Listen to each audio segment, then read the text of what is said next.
कर लो सर। हाँ जी, हेलो सत श्री अकाल साਰਿਆਂ ਨੂੰ जी। मैं Rajesh Mittal electrician instructor government ITI Batala तो।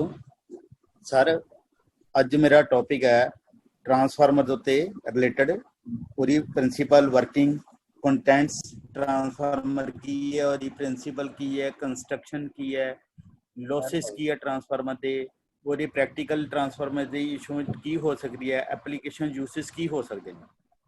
ठीक है सर। पहले नंबर पर है जो ट्रांसफार्मर की इंट्रोडक्शन। ਇਹਦੇ ਵਿੱਚ ਤੁਹਾਨੂੰ ਸੁਣੋ, ट्रांसफार्मर एक ਇਹੋ ਜਿਹੀ डिवाइस है ਜਿਹੜੀ ट्रांसफार्मर ਨੂੰ ਬਿਨਾਂ ਫ੍ਰੀਕੁਐਂਸੀ ਚੇਂਜ ਕੀਤੇ ਉਹਦੀ ਇਲੈਕਟ੍ਰੀਕਲ ਪਾਵਰ ਨੂੰ, ਚਾਹੇ ਉਹ ਵੋਲਟੇਜ ਹੈ ਚਾਹੇ ਕਰੰਟ ਆ, ਉਹਨੂੰ ਬੜੇ ਈਜ਼ੀਲੀ ਮੋਡ 'ਤੇ ਸਟੈਪ ਅਪ ਜਾਂ ਸਟੈਪ ਡਾਊਨ ਕਰ ਦਿੰਦਾ due to magnetic field. Magnetic field ਉਹਦੇ ਅੰਦਰ ਜਰਾ ਇੱਕ ਮੇਨ ਰੋਲ ਅਦਾ ਕਰਦਾ ਹੈ। ਉਹਦੇ ਅੰਦਰ ਦੋ ਸਟੈਟਿਕ ਕੋਇਲਸ ने, इंडक्टिव कोयल्स ने, वाइंडिंग्स जिन्होंने कहते हैं। एक तो है मैगनैटिकली प्राइमरी वाइंडिंग, एक है सैकेंडरी वाइंडिंग जो इंट्रोडक्शन के मैं दस रहा।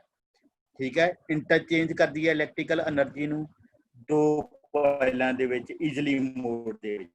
ट्रांसफार्मर नूं नीडड कैपेबिलिटी उहदी चेंजिंग करती है, वोल्टेज ते करंट डिपेंड करता सारा कुछ उहदियां नंबर ऑफ टर्न्स दे उत्ते, प्राइमरी वाइंडिंग ते सैकेंडरी वाइंडिंग के टर्न दे उत्ते। ठीक है, उस ट्रांसफार्मर नूं आपां यूज करते हैं चाहे स्टैप अप वास्ते चाहे उन्होंने स्टैप डाउन करने वास्ते।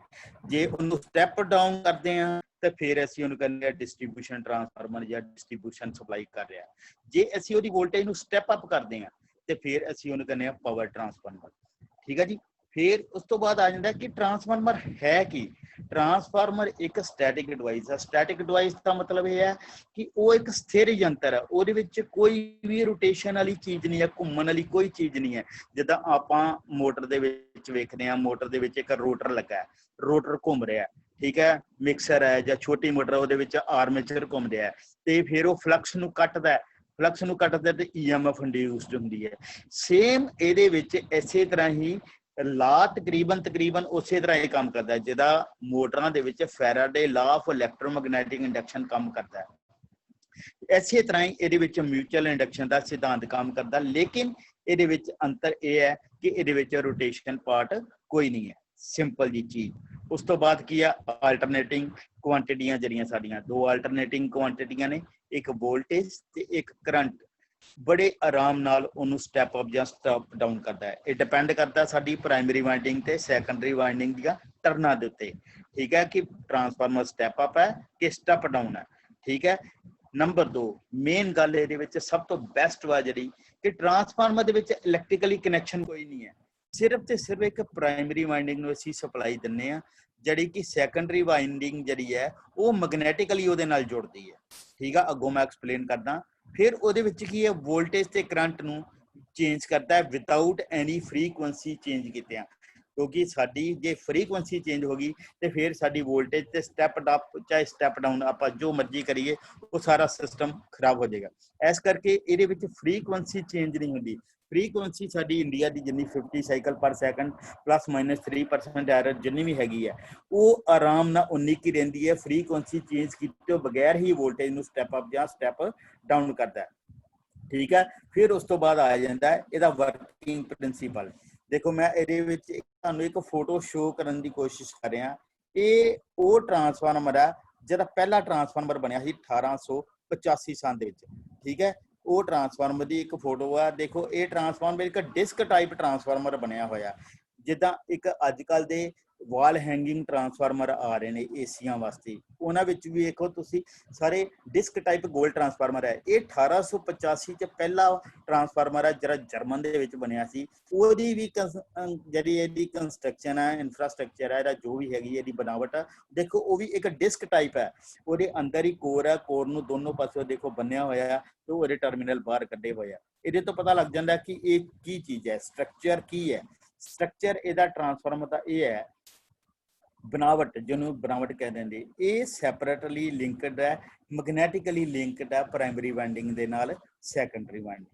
ठीक है, ये दो कोयलां ने इंडक्टिव कोयल्स बोलते हैं, जड़ियाँ म्यूचुअल इंडक्शन के सिद्धांत से काम करदियां। ਕੋਇਲਾਂ ਨੇ।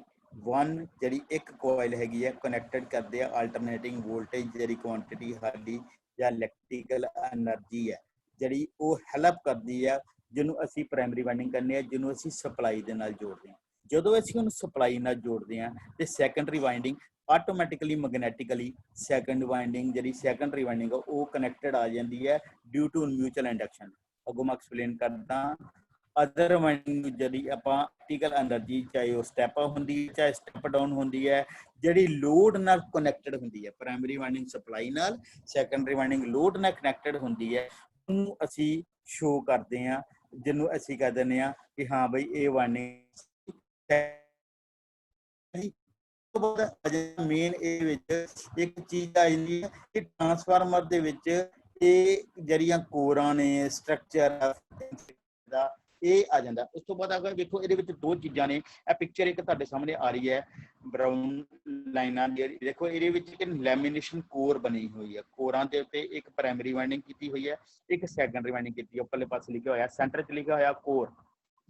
ਨੀਚੇ ਇੱਕ ਵੇਖੋ ਬਾਹਰ ਆਊਟਸਾਈਡ ਤੇ ਇੱਕ ਫਲਕਸ ਬਾਹਰ ਸ਼ੋ ਕਰ ਰਿਹਾ, ਲੀਕੇਜ ਫਲਕਸ ਤੇ ਮੇਨ ਫਲਕਸ ਸ਼ੋ ਕਰ ਰਿਹਾ। ਇਹਦੇ ਵਿੱਚ ਇੱਕ ਚੀਜ਼ ਇਹ ਚੀਜ਼ ਕੀਤੀ ਹੈ ਕਿ ਇਹ ਜਿਹੜੀ ਸਾਡੀ ਕੋਰ ਹੈ ਲੈਮੀਨੇਸ਼ਨ ਕੋਰ ਹੈ ਇਹ ਫੈਰੋਮੈਗਨੈਟਿਕ ਮਟੀਰੀਅਲ ਦੇ ਨਾਲ ਬਣੀ ਹੈ। ਫੈਰੋਮੈਗਨੈਟਿਕ ਮਟੀਰੀਅਲ ਹੈ ਜਿਹੜਾ ਮੈਗਨੈਟਿਕ ਫਲਕਸ ਨੂੰ ਬੜੇ ਈਜ਼ੀਲੀ ਤਰੀਕੇ ਨਾਲ ਪਾਸ ਆਊਟ ਕਰਦਾ ਇੱਕ ਜਗ੍ਹਾ ਤੋਂ ਦੂਸਰੀ ਜਗ੍ਹਾ ਤੇ। ਜਿੱਦਾਂ ਸਾਡਾ ਇਲੈਕਟ੍ਰੀਕਲ ਸਰਕਟ ਪੂਰਾ ਕਰਦੇ ਆ ਜਦੋਂ ਅਸੀਂ ਇੱਕ ਸਵਿਚ ਨਾਲ ਇੱਕ ਲੈਂਪ ਔਨ ਕਰਦੇ ਆ, ਲੈਂਪ ਔਨ ਕਰਦੇ ਆ ਤਾਂ ਸਪਲਾਈ ਔਨ ਹੋ ਜਾਂਦੀ ਹੈ ਤੇ ਉਹ ਸਪਲਾਈ ਇੱਕ ਲੈਂਪ ਦੇ ਥਰੂ ਵਾਪਸ ਫਿਰ ਨਿਊਟਰਲ ਦੇ ਥਰੂ ਵਾਪਸ ਹਾਫ ਤਾਰ ਦੇ ਨਾਲ ਵਾਪਸ ਆ ਕੇ ਆਪਣਾ ਸਰਕਟ ਕੰਪਲੀਟ ਕਰਦੀ ਹੈ। ਇਸੇ ਤਰ੍ਹਾਂ ਇਹਦੇ ਵਿੱਚੋਂ ਵੀ ਨੌਰਥ ਪੋਲ ਚੋਂ ਨਿਕਲ ਕੇ ਸਾਊਥ ਪੋਲ 'ਚ ਜਦੋਂ ਐਂਟਰ ਕਰਦੀਆਂ ਨੇ ਮੈਗਨੈਟਿਕ ਫੀਲਡ ਤੇ ਆਪਣਾ ਮੈਗਨੈਟਿਕ ਸਰਕਟ ਪੂਰਾ ਕਰਦੀਆਂ। ਆਪਾਂ ਮੈਗਨੇਟ ਵਾਲੇ ਚੈਪਟਰ 'ਚ ਆਲਰੇਡੀ ਪੜ੍ਹ ਚੁੱਕੇ ਹਾਂ। ਇਸੇ ਤਰ੍ਹਾਂ ਹੀ ਇੱਕ ਕੋਰ ਇੱਕ ਮੈਗਨੈਟਿਕ ਰਸਤਾ ਪੂਰਾ ਕਰਦੀ ਹੈ। ਉਹਦਾ ਫੰਕਸ਼ਨ ਕੀ ਹੈ ਟਰਾਂਸਫਾਰਮਰ ਦਾ? ਕੋਰਾਂ ਦਾ ਕੰਮ ਇਹ ਹੈ ਕਿ ਫਲਕਸ ਨੂੰ ਚੇਂਜ ਕਰਨਾ ਪ੍ਰਾਇਮਰੀ ਕੋਇਲ ਤੋਂ ਸੈਕੰਡਰੀ ਕੋਇਲ। ਲੇਕਿਨ ਇਹਦੇ ਵਿੱਚ ਇੱਕ ਚੀਜ਼ ਹੈ, ਪ੍ਰਾਇਮਰੀ ਕੋਇਲ ਦੇ ਵਿੱਚ ਜਿਹੜਾ ਫਲਕਸ ਚੇਂਜ ਹੁੰਦਾ ਉਹ ਡਿਪੈਂਡ ਕਰਦਾ ਨੰਬਰ ਆਫ ਟਰਨਸ ਤੇ। ਉਹਨੂੰ ਆਪਾਂ ਆਮ ਤੌਰ ਤੇ ਕਹਿੰਦੇ ਨੇ N1, N ਮਤਲਬ number of turns. Secondary winding ਜਿਹੜੀ ਲੋਡ ਦੇ ਨਾਲ ਲੱਗੀ ਹੈ, ਜਿਹੜਾ ਮੇਜਰ ਪਾਰਟ ਆ, ਜਿਹੜਾ ਉਹਦਾ ਇੰਪੋਰਟੈਂਟ ਰੋਲ ਆ, ਉਹਨੂੰ ਆਪਾਂ ਕਹਿੰਦੇ ਆ N2। N2 ਦਾ ਮਤਲਬ ਹੈ ਸੈਕੰਡਰੀ ਕੋਇਲ ਦੀ ਟਰਨਿੰਗ। ਠੀਕ ਹੈ, ਇਹ ਜਿਹੜੀਆਂ ਨੇ ਇਹ ਇੱਕ ਸਿੰਪਲ ਕੰਸਟਰਕਸ਼ਨ ਹੈ ਟਰਾਂਸਫਾਰਮਰ ਦੀ। ਉਸ ਤੋਂ ਬਾਅਦ ਮੇਨ ਪਾਰਟ ਆ ਜਾਂਦਾ ਹੈ ਕਿ ਇਹਦਾ ਸਿਧਾਂਤ ਕੀ ਹੈ, ਵਰਕਿੰਗ ਪ੍ਰਿੰਸੀਪਲ ਕੀ ਹੈ, ਕਿਸ ਤਰ੍ਹਾਂ ਕੰਮ ਕਰਦਾ ਟਰਾਂਸਫਾਰਮਰ। ਟਰਾਂਸਫਾਰਮਰ ਦੇ ਅੰਦਰ ਕਿਹੜੀ ਇਹੋ ਜਿਹੀ ਚੀਜ਼ ਹੈ ਜਿਹੜੀ ਵੋਲਟੇਜ ਨੂੰ ਸਟੈਪ ਅਪ ਜਾਂ ਸਟੈਪ ਡਾਊਨ ਕਰ ਦਿੰਦੀ ਹੈ, ਉਹ ਕੀ ਚੀਜ਼ ਲੱਗੀ ਹੋਈ ਹੈ। ਉਹਦੇ ਵਿੱਚ ਇੱਕ ਚੀਜ਼ ਵੇਖਣ ਵਾਲੀ ਹੈ ਕਿ ਵਰਕਿੰਗ ਪ੍ਰਿੰਸੀਪਲ ਕੀ ਹੈ। ਵਰਕਿੰਗ ਪ੍ਰਿੰਸੀਪਲ ਇਹਦਾ ਇਹ ਹੈ ਕਿ ਇੱਕ ਤੇ ਇਹ ਮਿਊਚੁਅਲ ਇੰਡਕਸ਼ਨ ਦੇ ਸਿਧਾਂਤ ਤੇ ਕੰਮ ਕਰਦੀ ਹੈ। ਠੀਕ ਹੈ, ਮਿਊਚੁਅਲ ਇੰਡਕਸ਼ਨ ਦਾ ਸਿਧਾਂਤ ਕੀ ਹੈ? ਮਿਊਚੁਅਲ ਇੰਡਕਸ਼ਨ ਉਹ ਚੀਜ਼ ਹੈ ਜਦੋਂ ਵੀ ਕਿਸੇ ਮੈਗਨੈਟਿਕ ਫਲਕਸ ਦੇ ਅੰਦਰ ਕੋਈ ਵੀ ਚੀਜ਼ ਹੈ, ਜਦੋਂ ਅਸੀਂ ਉਹਨੂੰ ਮੰਨ ਲਓ ਇੱਕ ਇੰਡਕਟਿਵ ਕੋਇਲ ਹੈ, ਕੋਇਲ ਨੂੰ ਅਸੀਂ ਸਪਲਾਈ ਦੇ ਦਿੰਦੇ ਹਾਂ, ਉਹ ਇਲੈਕਟ੍ਰੋਮੈਗਨੈਟ ਬਣ ਜਾਂਦਾ। ਇਲੈਕਟ੍ਰੋਮੈਗਨੈਟ ਬਣਨ ਤੇ ਅਸੀਂ ਉਹਦੇ ਅੰਦਰ ਇੱਕ ਕੋਰ ਇਨਸਰਟ ਕਰਦੇ ਹਾਂ। ਉਹ ਕੋਰ ਦੇ ਉੱਤੇ ਜਦੋਂ ਅਸੀਂ ਕੋਇਲ ਇਨਸਰਟ ਕਰਕੇ ਕੋਲ ਉਹਦੇ ਤੇ ਰੈਪ ਕਰ ਦਿੰਦੇ ਹਾਂ, ਲਪੇਟ ਦਿੰਦੇ ਹਾਂ, ਤੇ ਅਸੀਂ ਉਹਨੂੰ ਜਦੋਂ ਸਪਲਾਈ ਦਿੰਦੇ ਹਾਂ ਤੇ ਉੱਥੇ ਇੱਕ ਫਲਕਸ ਇੰਡਿਊਸ ਹੁੰਦੀ ਹੈ, ਮੈਗਨੈਟਿਕ ਫੀਲਡ ਬਣਦਾ। ਉਹ ਮੈਗਨੈਟਿਕ ਫੀਲਡ ਰੇਂਜ ਦੇ ਵਿੱਚ ਕੋਈ ਵੀ ਚੀਜ਼ ਜਦੋਂ ਆ ਜਾਂਦੀ ਹੈ ਤੇ ਉਹ ਵੀ ਚੁੰਬਕ ਬਣ ਜਾਂਦੀ ਹੈ। ਫੋਰ ਐਗਜ਼ਾਮਪਲ ਆਪਾਂ ਮੰਨ ਲਓ ਅਸੀਂ ਇਹਨੂੰ ਮੈਗਨੈਟਿਕ ਫੀਲਡ ਇੱਕ ਆਪਾਂ ਇੱਕ ਕੀ ਕਰਦੇ ਹਾਂ, ਇੱਕ ਲੋਹੇ ਦਾ ਨਟ ਬੋਲਟ ਲੈਂਦੇ ਹਾਂ ਜਾਂ ਕੋਈ ਨਟ ਲੈ ਲਿਆ ਚਾਹੇ ਬੋਲਟ ਲੈ ਲਿਆ, ਉਹ ਅਸੀਂ ਚੁੰਬਕੀ ਖੇਤਰ ਦੇ ਅਦਾਰੇ ਦੇ ਵਿੱਚ ਰੱਖ ਦਿੰਦੇ ਹਾਂ। ਅਸੀਂ ਰੱਖ ਕੇ ਵੇਖਾਂਗੇ ਕਿ ਇਹ ਚੁੰਬਕ ਬਣਿਆ ਕਿ ਨਹੀਂ ਬਣਿਆ। ਅਸੀਂ ਉਸ ਨਟ ਬੋਲਟ ਨੂੰ ਅੱਗੋਂ ਫਿਰ ਇੱਕ ਨੇਲ ਦੀ ਸਹਾਇਤਾ ਨਾਲ ਜਾਂ ਲੋਹੇ ਦਾ ਚੂਰਾ ਅਸੀਂ ਉਹ ਬੋਲਟ ਨੂੰ ਚਿਪਕਾਵਾਂਗੇ। ਦੇਖੋਗੇ ਤੁਸੀਂ ਇੱਕ ਬੋਲਟ ਨੂੰ, ਨਟ ਬੋਲਟ ਨੂੰ, ਜਦ ਕਿ ਚੁੰਬਕ ਇੱਕ ਸਾਈਡ ਤੇ ਹੈ ਪ੍ਰਾਇਮਰੀ ਵਾਈਂਡਿੰਗ ਨੂੰ, ਜਿਹਨੂੰ ਅਸੀਂ ਇੱਕ ਐਜ਼ ਪ੍ਰਾਇਮਰੀ ਵਾਈਂਡਿੰਗ ਸਪਲਾਈ ਦਿੱਤੀ ਹੈ ਕੋਇਲ ਦੇ ਨਾਲ, ਇਲੈਕਟ੍ਰੋਮੈਗਨੈਟ ਬਣਾ ਕੇ ਉਹਦੇ ਆਸ-ਪਾਸ ਜ਼ਰਾ ਚੁੰਬਕੀ ਦਾਇਰਾ ਬਣਿਆ, ਉਹਦੇ ਵਿੱਚ ਇੱਕ ਬੋਲਟ ਰੱਖਣ ਦੇ ਨਾਲ ਵੀ ਉਹਦੇ ਨਾਲ ਵੀ ਇੱਕ ਕਿੱਲ ਚਿਪਕ ਜਾਂਦਾ। ਇਹਦਾ ਮਤਲਬ ਕਿ ਉਹ ਚੁੰਬਕੀ ਖੇਤਰ ਦੀ ਰੇਂਜ ਦੇ ਵਿੱਚ ਉਹ ਚੀਜ਼ ਆਰਾਮ ਨਾਲ ਉਹਦੇ ਅੰਦਰ ਐਂਟਰ ਕਰ ਗਈ। ਜਦੋਂ ਉਹ ਚੀਜ਼ ਉਹਦੇ ਐਂਟਰ ਕਰ ਗਈ, ਫਲਕਸ ਉਹਦੇ ਅੰਦਰ ਐਂਟਰ ਕਰ ਗਿਆ, ਇਹਦਾ ਮਤਲਬ ਉਹ ਚੁੰਬਕ ਬਣ ਗਿਆ। ਇਸੇ ਸਿਧਾਂਤ ਦੇ ਉੱਤੇ ਹੀ ਜਦੋਂ ਅਸੀਂ ਪ੍ਰਾਇਮਰੀ ਵਾਈਂਡਿੰਗ ਨੂੰ ਸਪਲਾਈ ਦਿੰਦੇ ਹਾਂ ਤੇ ਪ੍ਰਾਇਮਰੀ ਵਾਈਂਡਿੰਗ ਦੀਆਂ ਨੰਬਰ ਆਫ ਟਰਨਸ ਜਿੰਨੀਆਂ ਵੀ ਹੈਗੀਆਂ ਉਹ ਸਪਲਾਈ ਨੂੰ ਕੱਟਦੀਆਂ। ਸਪਲਾਈ ਉਹ ਨੰਬਰ ਆਫ ਟਰਨਸ ਨੂੰ ਕੱਟਦੀਆਂ। ਜਦੋਂ ਵੀ ਨੰਬਰ ਆਫ ਟਰਨਸ ਨੂੰ ਕੱਟਦੀਆਂ ਤੇ ਉੱਥੇ ਫਲਕਸ ਪੈਦਾ ਹੁੰਦਾ। ਇਲੈਕਟ੍ਰੋਮੈਗਨੈਟਿਕ ਇੰਡਕਸ਼ਨ ਦੇ ਸਿਧਾਂਤ ਦੇ ਮੁਤਾਬਕ ਕਿ ਜਦੋਂ ਅਸੀਂ ਰੋਟੇਟ ਕਰਦੇ ਹਾਂ ਇੱਕ ਰੋਟਰ ਨੂੰ ਤੇ ਉਹ ਮੈਗਨੈਟਿਕ ਵਾਈਂਡਿੰਗ ਹੈ ਜਿੰਨੀ ਅੰਦਰ ਵਾਈਂਡਿੰਗ ਕੀਤੀ ਹੈ ਉਹਦੇ ਫਲਕਸ ਨੂੰ ਕੱਟਦੀ ਹੈ ਤੇ ਉੱਥੇ ਕੀ ਪੈਦਾ ਹੁੰਦਾ, ਫਲਕਸ ਪੈਦਾ ਹੁੰਦਾ ਹੈ। ਉਹ ਫਲਕਸ ਦੋ ਲਾਵਾਂ ਦੇ ਮੁਤਾਬਕ ਅਸੀਂ ਪਹਿਲਾਂ ਪੜ੍ਹਿਆ ਸੀ, ਉਹ ਫਲਕਸ ਉਨੀ ਦੇਰ ਪੈਦਾ ਹੁੰਦਾ ਰਹਿੰਦਾ ਜਿੰਨੀ ਦੇਰ ਉਹ ਉਹਨੂੰ ਕਟਿੰਗ ਕਰਦਾ ਰਹਿੰਦਾ। ਸੈਕੰਡ ਲਾ ਦੇ ਵਿੱਚ ਅਸੀਂ ਪੜ੍ਹਿਆ ਸੀ ਉਹਦੇ ਵਿੱਚ ਕਿ ਉਹ ਡਾਇਰੈਕਟਲੀ ਪ੍ਰਪੋਰਸ਼ਨਲ ਆ rate of cutting of flux. ਜਿੰਨਾ ਅਸੀਂ ਫਲਕਸ ਕੱਟਾਂਗੇ, ਜਿੰਨੀ ਸਪੀਡ ਨਾਲ ਕੱਟਾਂਗੇ, ਉਨੀ ਉਹਦੇ ਵਿੱਚ EMF ਇੰਡਿਊਸਡ ਹੁੰਦੀ ਹੈ। ਲੇਕਿਨ ਸੇਮ ਚੀਜ਼ ਅਗਰ ਅਸੀਂ ਆਪਣੇ ਦਿਮਾਗ 'ਚ ਰੱਖੀਏ ਕਿ ਫੈਰਾਡੇ ਲਾ ਆਫ ਇਲੈਕਟ੍ਰੋਮੈਗਨੈਟਿਕ ਇੰਡਕਸ਼ਨ ਕੀ ਕਹਿੰਦਾ ਹੈ, ਉਸੇ ਚੀਜ਼ ਦਾ ਹੀ ਇੱਕ ਬੇਸ ਵਾ ਵਰਕਿੰਗ ਪ੍ਰਿੰਸੀਪਲ ਟਰਾਂਸਫਾਰਮਰ ਦੇ ਵਿੱਚ। ਟਰਾਂਸਫਾਰਮਰ ਦੇ ਵਿੱਚ ਇੱਕ ਸਟੈਟਿਕ ਡਿਵਾਈਸ ਹੈ, ਤੁਹਾਨੂੰ ਮੈਂ ਪਹਿਲਾਂ ਦੱਸਿਆ ਇਹਦੇ 'ਚ ਘੁੰਮਣ ਵਾਲੀ ਕੋਈ ਚੀਜ਼ ਨਹੀਂ ਹੈ। ਇਹ ਨਹੀਂ ਸੋਚਣਾ ਕਿ ਸਾਰੇ ਇੱਕ ਐਗਜ਼ਾਮਪਲ ਦੇਣੇ ਰੋਟੇਸ਼ਨ ਦੀ, ਰੋਟੇਸ਼ਨ ਨਹੀਂ ਹੈ। ਲੇਕਿਨ ਫਲਕਸ ਨੇ ਨੰਬਰ ਆਫ ਟਰਨਸ ਨੂੰ ਕੱਟਣਾ ਹੈ। ਇਹਦੇ 'ਚ ਪ੍ਰਾਇਮਰੀ ਵਾਈਂਡਿੰਗ ਦੀਆਂ ਨੰਬਰ ਆਫ ਟਰਨਸ ਨੇ ਜਿੰਨੀਆਂ ਵਾਈਂਡਿੰਗ ਦੀਆਂ ਕੀਤੀਆਂ ਉਹ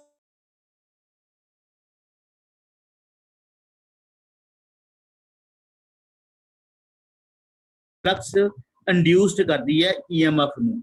EMF ਜਦੋਂ ਇੰਡਿਊਸਡ ਹੋ ਜਾਂਦੀ ਹੈ ਤੇ ਉਹ ਇੰਡਿਊਸਡ EMF ਉੱਥੇ ਵੋਲਟੇਜ ਪੈਦਾ ਕਰ ਦਿੰਦੀ ਹੈ, EMF ਪੈਦਾ ਕਰ ਦਿੰਦੀ ਹੈ। ਉਸੇ EMF ਉਹ EMF due to magnetic core enter ਕਰਦੀ ਹੈ ਸੈਕੰਡਰੀ ਕੋਇਲ ਦੇ ਵਿੱਚ। ਸੈਕੰਡਰੀ ਕੋਇਲ ਦੇ ਵਿੱਚ ਉਹ ਫਲਕਸ ਜਦੋਂ ਜਾਂਦੀ ਹੈ, ਸੈਕੰਡਰੀ ਵਾਈਂਡਿੰਗ ਕਿਹੜੀ ਹੈ, ਸੈਕੰਡਰੀ ਵਾਈਂਡਿੰਗ ਜਿਹੜੀ ਮੈਗਨੈਟਿਕਲੀ ਉਹਦੇ ਨਾਲ ਜੁੜੀ ਹੈ।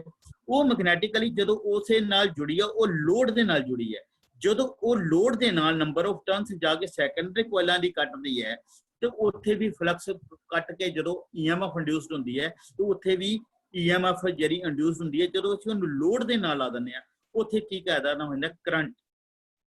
ਮਿਊਚੁਅਲ ਇੰਡਕਸ਼ਨ ਦਾ ਸਿਧਾਂਤ ਇਹ ਕਹਿੰਦਾ ਜਦੋਂ ਅਸੀਂ ਲੋਡ ਨਾਲ ਲਾ ਦਿੰਦੇ ਹਾਂ ਤੇ ਉਹ ਕੀ ਕਰਦਾ, ਕਰੰਟ ਪੈਦਾ ਕਰ ਦਿੰਦੇ ਆ। ਜਦੋਂ ਫਲੋ ਕਰਦਾ ਪ੍ਰਾਇਮਰੀ ਕੋਇਲ ਚੋਂ ਚੇਂਜ ਕਰਦਾ ਮੈਗਨੈਟਿਕ ਫਲਕਸ ਨੂੰ ਅਰਾਊਂਡ ਦੀ ਪ੍ਰਾਇਮਰੀ ਕੋਇਲ ਤੇ ਕੀ ਕਰਦਾ, ਮੈਗਨੈਟਿਕ ਫਲਕਸ ਟ੍ਰਾਂਸਫਰ ਹੁੰਦਾ ਸੈਕੰਡਰੀ ਕੋਇਲ ਚ ਥਰੂ ਆਇਰਨ ਕੋਰ, ਜਿਹੜੀ ਮੈਂ ਤੁਹਾਨੂੰ ਦੱਸੀ ਹੈ ਇੱਕ ਮੈਗਨੈਟਿਕਲੀ ਕੋਰ ਬਣੀ ਹੈ ਫੈਰੋ ਮੈਗਨੈਟਿਕ ਮਟੀਰੀਅਲ ਦੀ। ਉਹ ਫੈਰੋ ਮੈਗਨੈਟਿਕ ਮਟੀਰੀਅਲ ਕਿਹੜਾ, ਸਿਲੀਕੋਨ ਸਟੀਲ। ਉਹ ਤੁਹਾਨੂੰ ਅੱਗੋਂ ਐਕਸਪਲੇਨ ਕਰਦਾ। ਉਹਦੇ ਵਿੱਚ ਕੀ ਮੈਗਨੈਟਿਕ ਫਲਕਸ ਜਦੋਂ ਕੱਟ ਕਰਦਾ ਸੈਕੰਡਰੀ ਵਾਈਂਡਿੰਗ ਨੂੰ ਜਾ ਕੇ ਤੇ ਉੱਥੇ EMF ਇੰਡਿਊਸਡ ਹੁੰਦੀ ਹੈ। ਉਹ ਅਗਰ ਲੋਡ ਨਾਲ ਕਨੈਕਟਡ ਹੈ, ਲੋਡ ਨਾਲ ਕਨੈਕਟਡ ਹੋਣ ਕਰਕੇ ਉਹਦੇ 'ਚ ਕਰੰਟ ਆਟੋਮੈਟਿਕਲੀ ਇੰਡਿਊਸਡ ਹੋ ਜਾਂਦਾ। ਫਿਰ ਉਹਦੇ ਵਿੱਚ ਇੱਕ ਮੇਨ ਚੀਜ਼ ਹੈ ਕਿ ਸੈਕੰਡਰੀ ਵਾਈਂਡਿੰਗ ਜਿਹੜੀ ਹੈ EMF ਜਦੋਂ ਇੰਡਿਊਸਡ ਹੋਣ ਦੇ ਨਾਲ ਕਰੰਟ ਥਰੂ ਆਊਟ ਕਰਦਾ, ਪਾਸ ਕਰਦਾ ਉਹਦੇ ਚੋਂ, ਤੇ ਉਹ ਮੈਗਨੀਟਿਊਡ ਆਊਟਪੁੱਟ ਵੋਲਟੇਜ ਜਿਹੜੀ ਹੈ ਕੰਟਰੋਲਡ ਕਰਦੇ ਆ ਆਪਾਂ ਟਰਾਂਸਫੋਰਮੇਸ਼ਨ ਰੇਸ਼ੋ ਦੇ ਮੁਤਾਬਕ। ਟਰਾਂਸਫੋਰਮੇਸ਼ਨ ਰੇਸ਼ੋ ਡਿਪੈਂਡਸ ਕਰਦੀ ਹੈ ਨੰਬਰ ਆਫ ਟਰਨਸ ਦੇ ਉੱਤੇ। ਪ੍ਰਾਇਮਰੀ ਕੋਇਲ ਦੀਆਂ ਟਰਨਾਂ ਕਿੰਨੀਆਂ, ਸੈਕੰਡਰੀ ਕੋਇਲ ਦੀਆਂ ਟਰਨਾਂ ਕਿੰਨੀਆਂ। ਦੇਖੋ ਇਹਦੇ ਵਿੱਚ ਇੱਕ ਬੜੀ ਵਧੀਆ ਕਲੀਅਰ ਪਿਕਚਰ ਦੱਸੀ ਹੈ। ਪ੍ਰਾਇਮਰੀ ਵਾਈਂਡਿੰਗ ਦੀਆਂ ਟਰਨਾਂ ਦੱਸੀਆਂ, ਸੈਕੰਡਰੀ ਵਾਈਂਡਿੰਗ ਦੀਆਂ ਟਰਨਾਂ ਦੱਸੀਆਂ। ਦੇਖੋ ਪ੍ਰਾਇਮਰੀ ਵਾਈਂਡਿੰਗ ਚ ਨੰਬਰ ਆਫ ਟਰਨਸ ਨੇ ਬਹੁਤ ਘੱਟ ਨੇ, N1।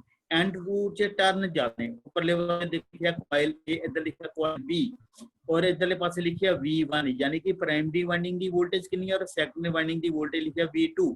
ਅਗਲੇ ਪਾਸੇ ਲਿਖਿਆ ਲੋਡ। ਨੀਚੇ ਪਾਸੇ ਜਿਹੜੀ ਡਾਟਡ ਲਾਈਨ ਹੈ ਕੋਰ ਦੇ ਵਿੱਚੋਂ ਜਾ ਰਹੀ ਹੈ ਉਹ ਸ਼ੋ ਕਰਦੀ ਹੈ ਸਾਡਾ ਫਲਕਸ।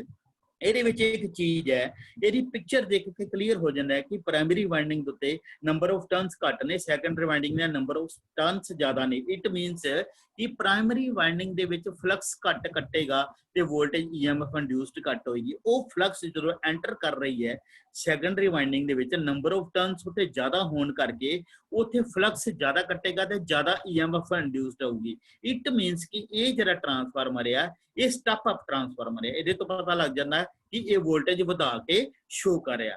ਉਸ ਤੋਂ ਬਾਅਦ ਆ ਜਾਂਦਾ ਕੰਸਟਰਕਸ਼ਨ। ਕੰਸਟਰਕਸ਼ਨ ਦੇ ਵਿੱਚ ਦੇਖੋ ਇਹਦੇ ਵਿੱਚ ਕਿੰਨੀਆਂ ਚੀਜ਼ਾਂ ਨੇ। ਇਹਦੇ ਵਿੱਚ ਇੱਕ ਮੇਨ ਹੈਗਾ ਟਰਾਂਸਫਾਰਮਰ ਦੇ ਵਿੱਚ ਕੋਰ, ਮੈਗਨੈਟਿਕ ਕੋਰ ਜਿਹੜੀ ਹੈ। ਦੂਸਰੀ ਹੈਗੀ ਹੈ ਵਾਈਂਡਿੰਗ। ਵਾਈਂਡਿੰਗ ਦੇ ਵਿੱਚ ਤੇ ਆ ਗਿਆ ਪ੍ਰਾਇਮਰੀ ਵਾਈਂਡਿੰਗ ਤੇ ਸੈਕੰਡਰੀ ਵਾਈਂਡਿੰਗ। ਲੇਕਿਨ ਕੋਰ ਇੱਕ ਮੇਨ ਮਹੱਤਵਪੂਰਨ ਰਸਤਾ ਦਿੰਦੀ ਹੈ, ਜਿਹੜਾ ਫਲਕਸ ਨੂੰ ਦਿੰਦੀ ਹੈ। ਇਹ ਡਿਪੈਂਡ ਕਰਦੀ ਹੈ ਇਹਦਾ ਸਾਈਜ਼ ਕੀ ਹੈ। ਇਹ ਦੋ ਤਰ੍ਹਾਂ ਦੀ ਹੁੰਦੀ ਹੈ, ਇੱਕ ਹੁੰਦੀ ਹੈ ਸਕੁਅਰ, ਇੱਕ ਹੁੰਦੀ ਹੈ ਰੈਕਟੈਂਗੂਲਰ। ਸਕੁਅਰ ਹੁੰਦੀ ਹੈ ਵਰਗਾਕਾਰ ਜਿਹਨੂੰ ਕਹਿੰਦੇ, ਜਿਨ੍ਹਾਂ ਦੀ ਲੰਬਾਈ ਚੜਾਈ ਇੱਕੋ ਜਿਹੀ ਹੁੰਦੀ ਹੈ। ਰੈਕਟੈਂਗੂਲਰ ਹੁੰਦੀ ਹੈ ਜਿਹਦੀ ਲੰਬਾਈ ਜ਼ਿਆਦਾ ਹੋਵੇ ਚੜਾਈ ਘੱਟ ਹੋਵੇ। ਠੀਕ ਹੈ, ਇਹ ਅੱਗੋਂ ਉਹਨੂੰ ਪਾਰਟਸ ਦੇ ਵਿੱਚ ਵੰਡੀ ਹੈ।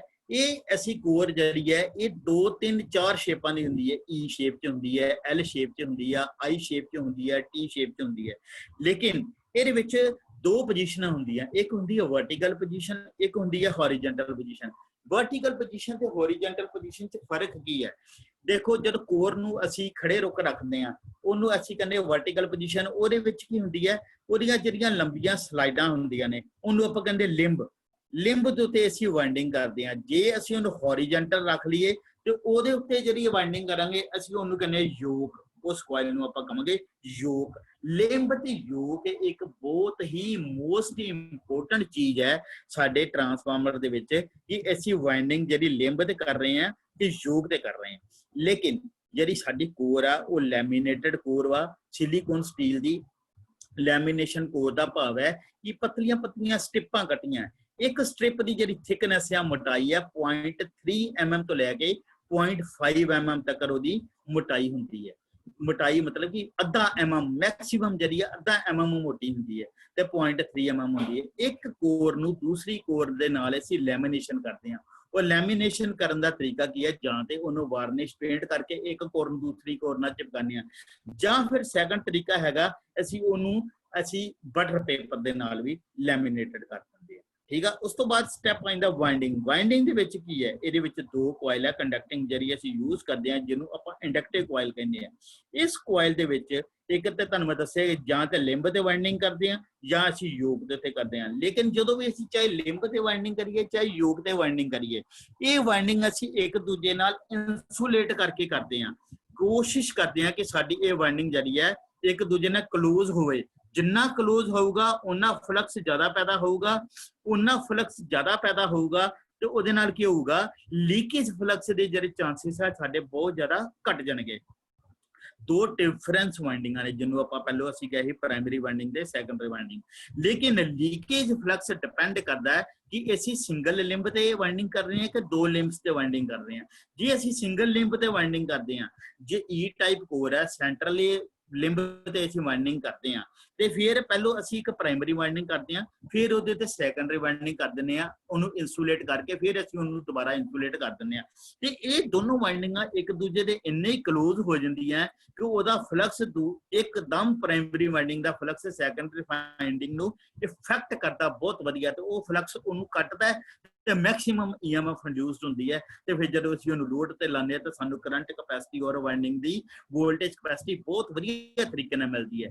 ਜੇ ਅਸੀਂ ਦੋ ਲਿੰਬ ਦਾ ਪ੍ਰਯੋਗ ਕਰਦੇ ਹਾਂ ਤੇ ਵਿੱਚ ਥੋੜਾ ਜਿਹਾ ਗੈਪ ਪੈ ਜਾਂਦਾ, ਉਹ ਗੈਪ ਪੈਣ ਦੇ ਨਾਲ ਫਲਕਸ ਦੀ ਜਿਹੜੀ ਰਿਡਕਸ਼ਨ ਹੋ ਜਾਂਦੀ ਹੈ, ਰਿਡਿਊਸ ਹੋ ਜਾਂਦੀ, ਉਹਦੀ ਐਫੀਸ਼ੀਐਂਸੀ ਘਟ ਜਾਂਦੀ ਹੈ, ਪਰਫਾਰਮੈਂਸ ਘਟ ਜਾਂਦੀ ਟਰਾਂਸਫਾਰਮਰ ਦੀ। ਉਹ ਪਰਫਾਰਮੈਂਸ ਜਾਂ ਰਿਡਕਸ਼ਨ ਨੂੰ ਜਾਂ ਰਿਡਿਊਸ਼ਨ ਨੂੰ ਘਟਾਉਣ ਵਾਸਤੇ, ਉਹਨੂੰ ਬਚਾਉਣ ਵਾਸਤੇ ਤਾਂ ਕਿ ਉਹਦੀ ਐਫੀਸ਼ੀਐਂਸੀ ਵਧੀਆ ਮਿਲੇ, ਕੋਸ਼ਿਸ਼ ਕਰਨੀ ਚਾਹੀਦੀ ਕਿ ਇੱਕ ਲਿੰਬ ਦੇ ਉੱਤੇ ਹੀ ਦੋਨੋਂ ਵਾਈਂਡਿੰਗਸ ਕੀਤੀਆਂ ਜਾਣ। ਫਿਰ ਸਾਨੂੰ ਐਫੀਸ਼ੀਐਂਸੀ ਜਿਹੜੀ ਟਰਾਂਸਫਾਰਮਰ ਦੀ ਹੈ ਬਹੁਤ ਵਧੀਆ ਮਿਲਦੀ ਹੈ। ਤੁਹਾਨੂੰ ਪਤਾ ਹੋਣਾ ਚਾਹੀਦਾ ਟਰਾਂਸਫਾਰਮਰ ਜਿਹੜਾ ਵਿਦਾਊਟ ਐਨੀ ਲੌਸਿਸ, ਬਹੁਤ ਘੱਟ ਲੌਸਿਸ ਤੇ ਵੀ 98% ਐਫੀਸ਼ੀਐਂਸੀ ਤੇ ਬੜਾ ਵਧੀਆ ਕੰਮ ਕਰਦਾ ਹੈ। ਠੀਕ ਹੈ। ਉਸ ਤੋਂ ਬਾਅਦ ਤੁਸੀਂ ਦੇਖੋ ਨੈਕਸਟ ਸਲਾਈਡ ਦੇ ਵਿੱਚ ਤੁਸੀਂ ਕਿ ਇਹਦੇ ਵਿੱਚ ਇੱਕ ਚੀਜ਼ ਦੱਸੀ ਹੈ, ਕੋਰ ਦੀ ਦੇਖੋ ਸ਼ੇਪ ਦੱਸੀ ਹੈ ਕਿ ਕੋਰ ਦੀ ਸ਼ੇਪ ਦੇਖੋ ਇਹਦੇ ਵਿੱਚ ਬਣੀ ਹੈ, ਮੈਗਨੈਟਿਕ ਸਰਕਟ ਬਣਿਆ, ਸਿਲੰਡਰੀਕਲੀ ਕੋਰ ਆ। ਠੀਕ ਹੈ। ਇਹ ਐਲ ਸ਼ੇਪ ਜਾਂ ਤੁਹਾਨੂੰ ਮੈਂ ਦੱਸੀ ਜਾਂ ਟੀ ਸ਼ੇਪ ਤੇ ਜਾਂ ਆਈ ਸ਼ੇਪ ਤੇ ਹੈਗੀ ਹੈ। ਇਹ ਕਾਮਨਲੀ ਪ੍ਰਾਇਮਰੀ ਵਾਈਂਡਿੰਗ ਤੇ ਲਿੰਬ ਤੇ ਵਰਤੀ ਜਾਂਦੀ ਹੈ। ਦੇਖੋ ਇਹਦੇ ਦੋ ਲਿੰਬ ਬੰਦੇ ਆ, ਜਾਂ ਇੱਕ ਲਿੰਬ ਜਾਂ ਦੋ ਲਿੰਬ। ਸੈਕੰਡਰੀ ਜੇ ਈ ਸ਼ੇਪ ਤੇ ਆਏਗਾ ਸੈਂਟਰ ਤੇ ਲਿੰਬ ਆ ਜਾਏਗਾ, ਤੇ ਜੇ ਦੂਸਰੀ ਆਏਗੀ ਉਹ ਟਾਈਪ ਤੇ ਫਿਰ ਉਹਦੇ ਚ ਇੱਕ ਲਿੰਬ ਇਧਰਲੇ ਪਾਸੇ ਆਏਗਾ ਲੈਫਟ ਸਾਈਡ ਤੇ, ਇੱਕ ਸੈਕੰਡਰੀ ਦੇ ਪਾਸੇ ਆ ਜਾਏਗਾ। ਉਹ ਦੋਨੋਂ ਜਿੰਨੀਆਂ ਕਲੋਜ਼ ਹੋਣਗੀਆਂ ਉਹਨਾਂ ਲੀਕੇਜ ਫਲਕਸ ਘੱਟ ਹੋਊਗਾ, ਜਿੰਨੀਆਂ ਦੂਰ ਹੋਣਗੀਆਂ ਉਹਨਾਂ ਲੀਕੇਜ ਫਲਕਸ ਵਧੀ ਜਾਏਗਾ। ਉਹਦੀ ਪਰਫਾਰਮੈਂਸ ਜਿਹੜੀ ਹੈ ਰਿਡਿਊਸ ਹੋ ਜਾਏਗੀ। ਜਿੰਨਾ ਕਲੋਜ਼ ਹੋਏਗਾ ਉਹਦੀ ਪਰਫਾਰਮੈਂਸ ਜਿਹੜੀ ਹੈ ਬਹੁਤ ਵਧੀਆ ਹੀ ਬਣੇਗੀ। ਠੀਕ ਆ। ਅਗਲੇ ਪਾਸੇ ਦੇਖੋ ਸਰ, ਇਹਦੇ ਵਿੱਚ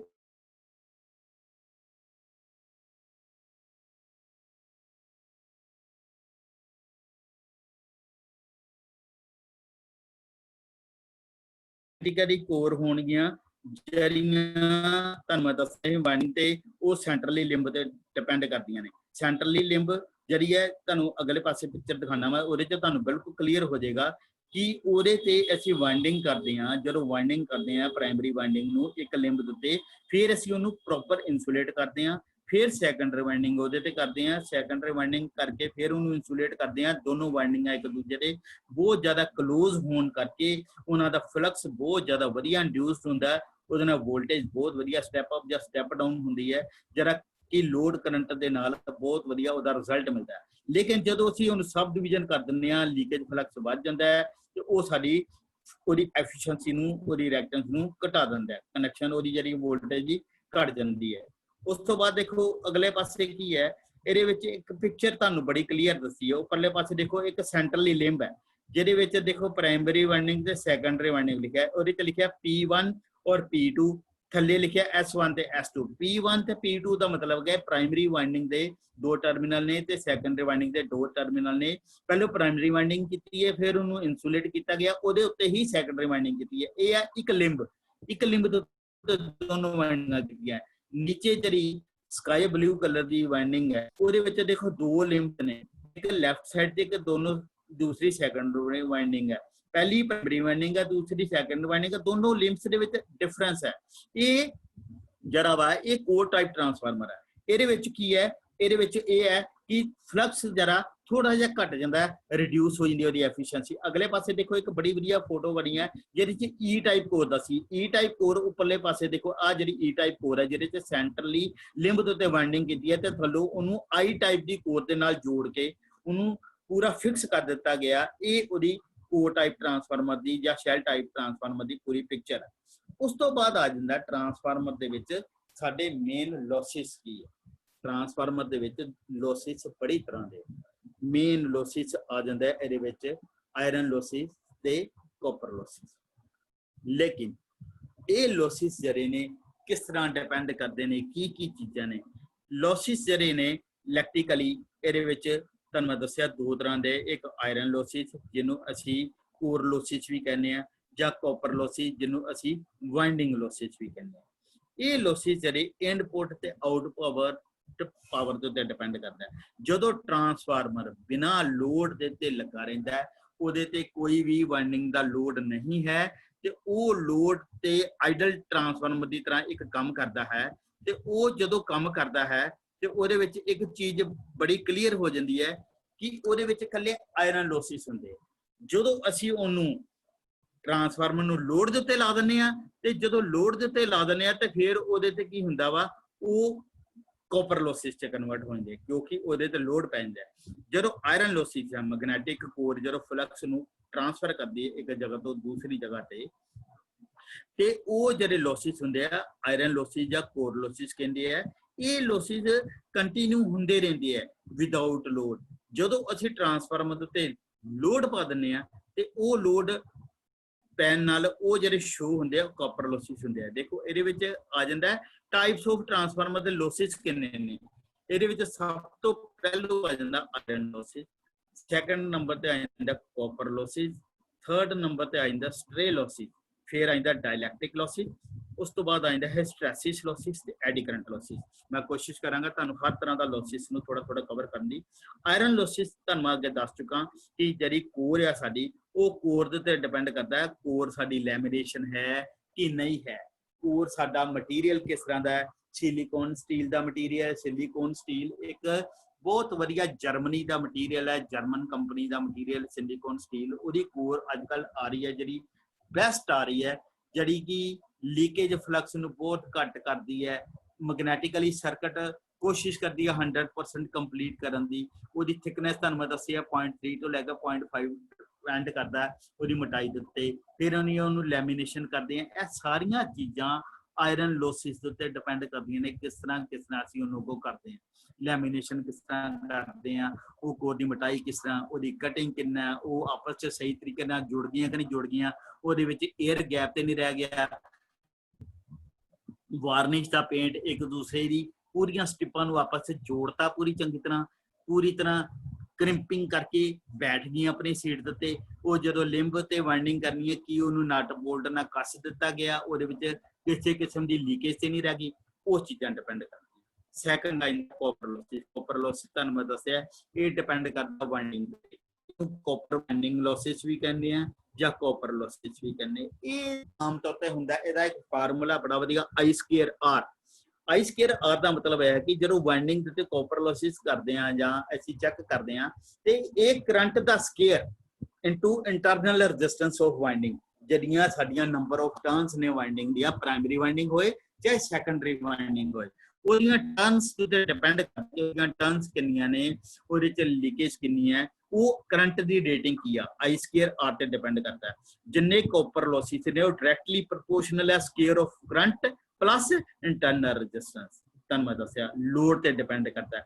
ਲੋਡ ਕਿਤੇ ਤੇ ਡਿਪੈਂਡ ਕਰਦਾ, ਲੋਡ ਸਾਡਾ ਵੇਰੀਏਬਲ ਹੈ, ਕਿਉਂਕਿ ਮੰਨ ਲਓ ਜੇ ਸਾਡਾ 100 kV ਦਾ ਟਰਾਂਸਫਾਰਮਰ ਆ, ਹੋ ਸਕਦਾ ਉਹਦੇ ਤੇ ਪਹਿਲਾਂ 20 kV ਦਾ ਲੋਡ ਹੋਏ, ਫਿਰ ਹੋ ਸਕਦਾ ਉਹਦੇ ਤੇ 30 kV ਦਾ ਲੋਡ ਪੈ ਜਾਏ, ਫਿਰ ਹੋ ਸਕਦਾ ਉਹਦੇ ਤੇ 40 kV ਜਾਂ 50 kV ਦਾ ਲੋਡ ਪੈ ਜਾਏ, ਕਿਉਂਕਿ ਟਰਾਂਸਫਾਰਮਰ ਦੇ ਉੱਤੇ ਸਾਨੂੰ ਉਹਦੇ ਤੇ ਲੋਡ ਜਦੋਂ ਪਾਉਂਦੇ ਆ ਤਾਂ ਸਾਨੂੰ ਇਹ ਨਹੀਂ ਪਤਾ ਹੁੰਦਾ ਕਿ ਟਰਾਂਸਫਾਰਮਰ ਦੀ ਰੇਟਿੰਗ ਜਿਹੜੀ ਹੈ ਸਾਡੀ KVA ਦੇ ਉੱਤੇ ਹੈ ਤੇ ਲੋਡ ਜਿਹੜਾ ਸਾਡਾ ਪੈ ਰਿਹਾ ਉਹ ਕਿਲੋ ਵਾਟ ਦੇ ਉੱਤੇ ਪੈ ਰਿਹਾ, ਕਿਉਂਕਿ ਸਾਨੂੰ ਟਰਾਂਸਫਾਰਮਰ ਦਾ ਰੇਟਿੰਗ KVA ਤੇ ਹੋਣ ਕਰਕੇ ਸਾਨੂੰ ਇਹ ਨਹੀਂ ਚੀਜ਼ ਦਾ ਪਤਾ ਲੱਗਦਾ ਕਿ ਸਾਡੇ ਟਰਾਂਸਫਾਰਮਰ ਦੀ ਲੋਡ ਕਿੰਨਾ ਪੈ ਰਿਹਾ। 100 kVA ਦਾ ਟਰਾਂਸਫਾਰਮਰ ਲਾਤਾ, 100 kV ਦੇ ਟਰਾਂਸਫਾਰਮਰ ਦੇ ਉੱਤੇ ਅਸੀਂ ਕਿੰਨਾ ਲੋਡ ਪਾਵਾਂਗੇ, ਕੋਈ ਅੰਦਾਜ਼ਾ ਹੈਗਾ? ਉਹਦਾ ਕੋਈ ਫਾਰਮੂਲਾ ਹੈ। ਅਸੀਂ ਆਮ ਤੌਰ ਤੇ ਅਸੀਂ ਪਾਵਰ ਫੈਕਟਰ ਇਹਦੇ ਵਿੱਚ ਨਹੀਂ ਮੈਜ਼ਰ ਕਰਦੇ, ਇਸੇ ਕਰਕੇ ਇਹਦੀ ਰੇਟਿੰਗ KVA ਚ ਹੁੰਦੀ ਹੈ। ਜਦੋਂ ਕਿਲੋਵਾਟ ਚ ਕਨਵਰਟ ਕਰਨਾ ਨੂੰ ਜਾਂ ਵਾਟ ਚ ਕਨਵਰਟ ਕਰਨਾ ਤੇ ਉਹਦੇ ਵਿੱਚ ਪਾਵਰ ਫੈਕਟਰ ਨੂੰ ਇਨਕਲੂਡ ਕਰਨਾ ਪਏਗਾ। ਅਸੀਂ ਆਮ ਤੌਰ ਤੇ ਅੱਜ ਕੱਲ੍ਹ ਲੋਡ ਬਹੁਤ ਜ਼ਿਆਦਾ, ਗਰਮੀਆਂ ਬਹੁਤ ਜ਼ਿਆਦਾ, ਅਸੀਂ ਪਾਵਰ ਫੈਕਟਰ ਨੂੰ 0.85 ਜਾਂ 0.9 ਲੈ ਕੇ ਚੱਲਦੇ ਹਾਂ।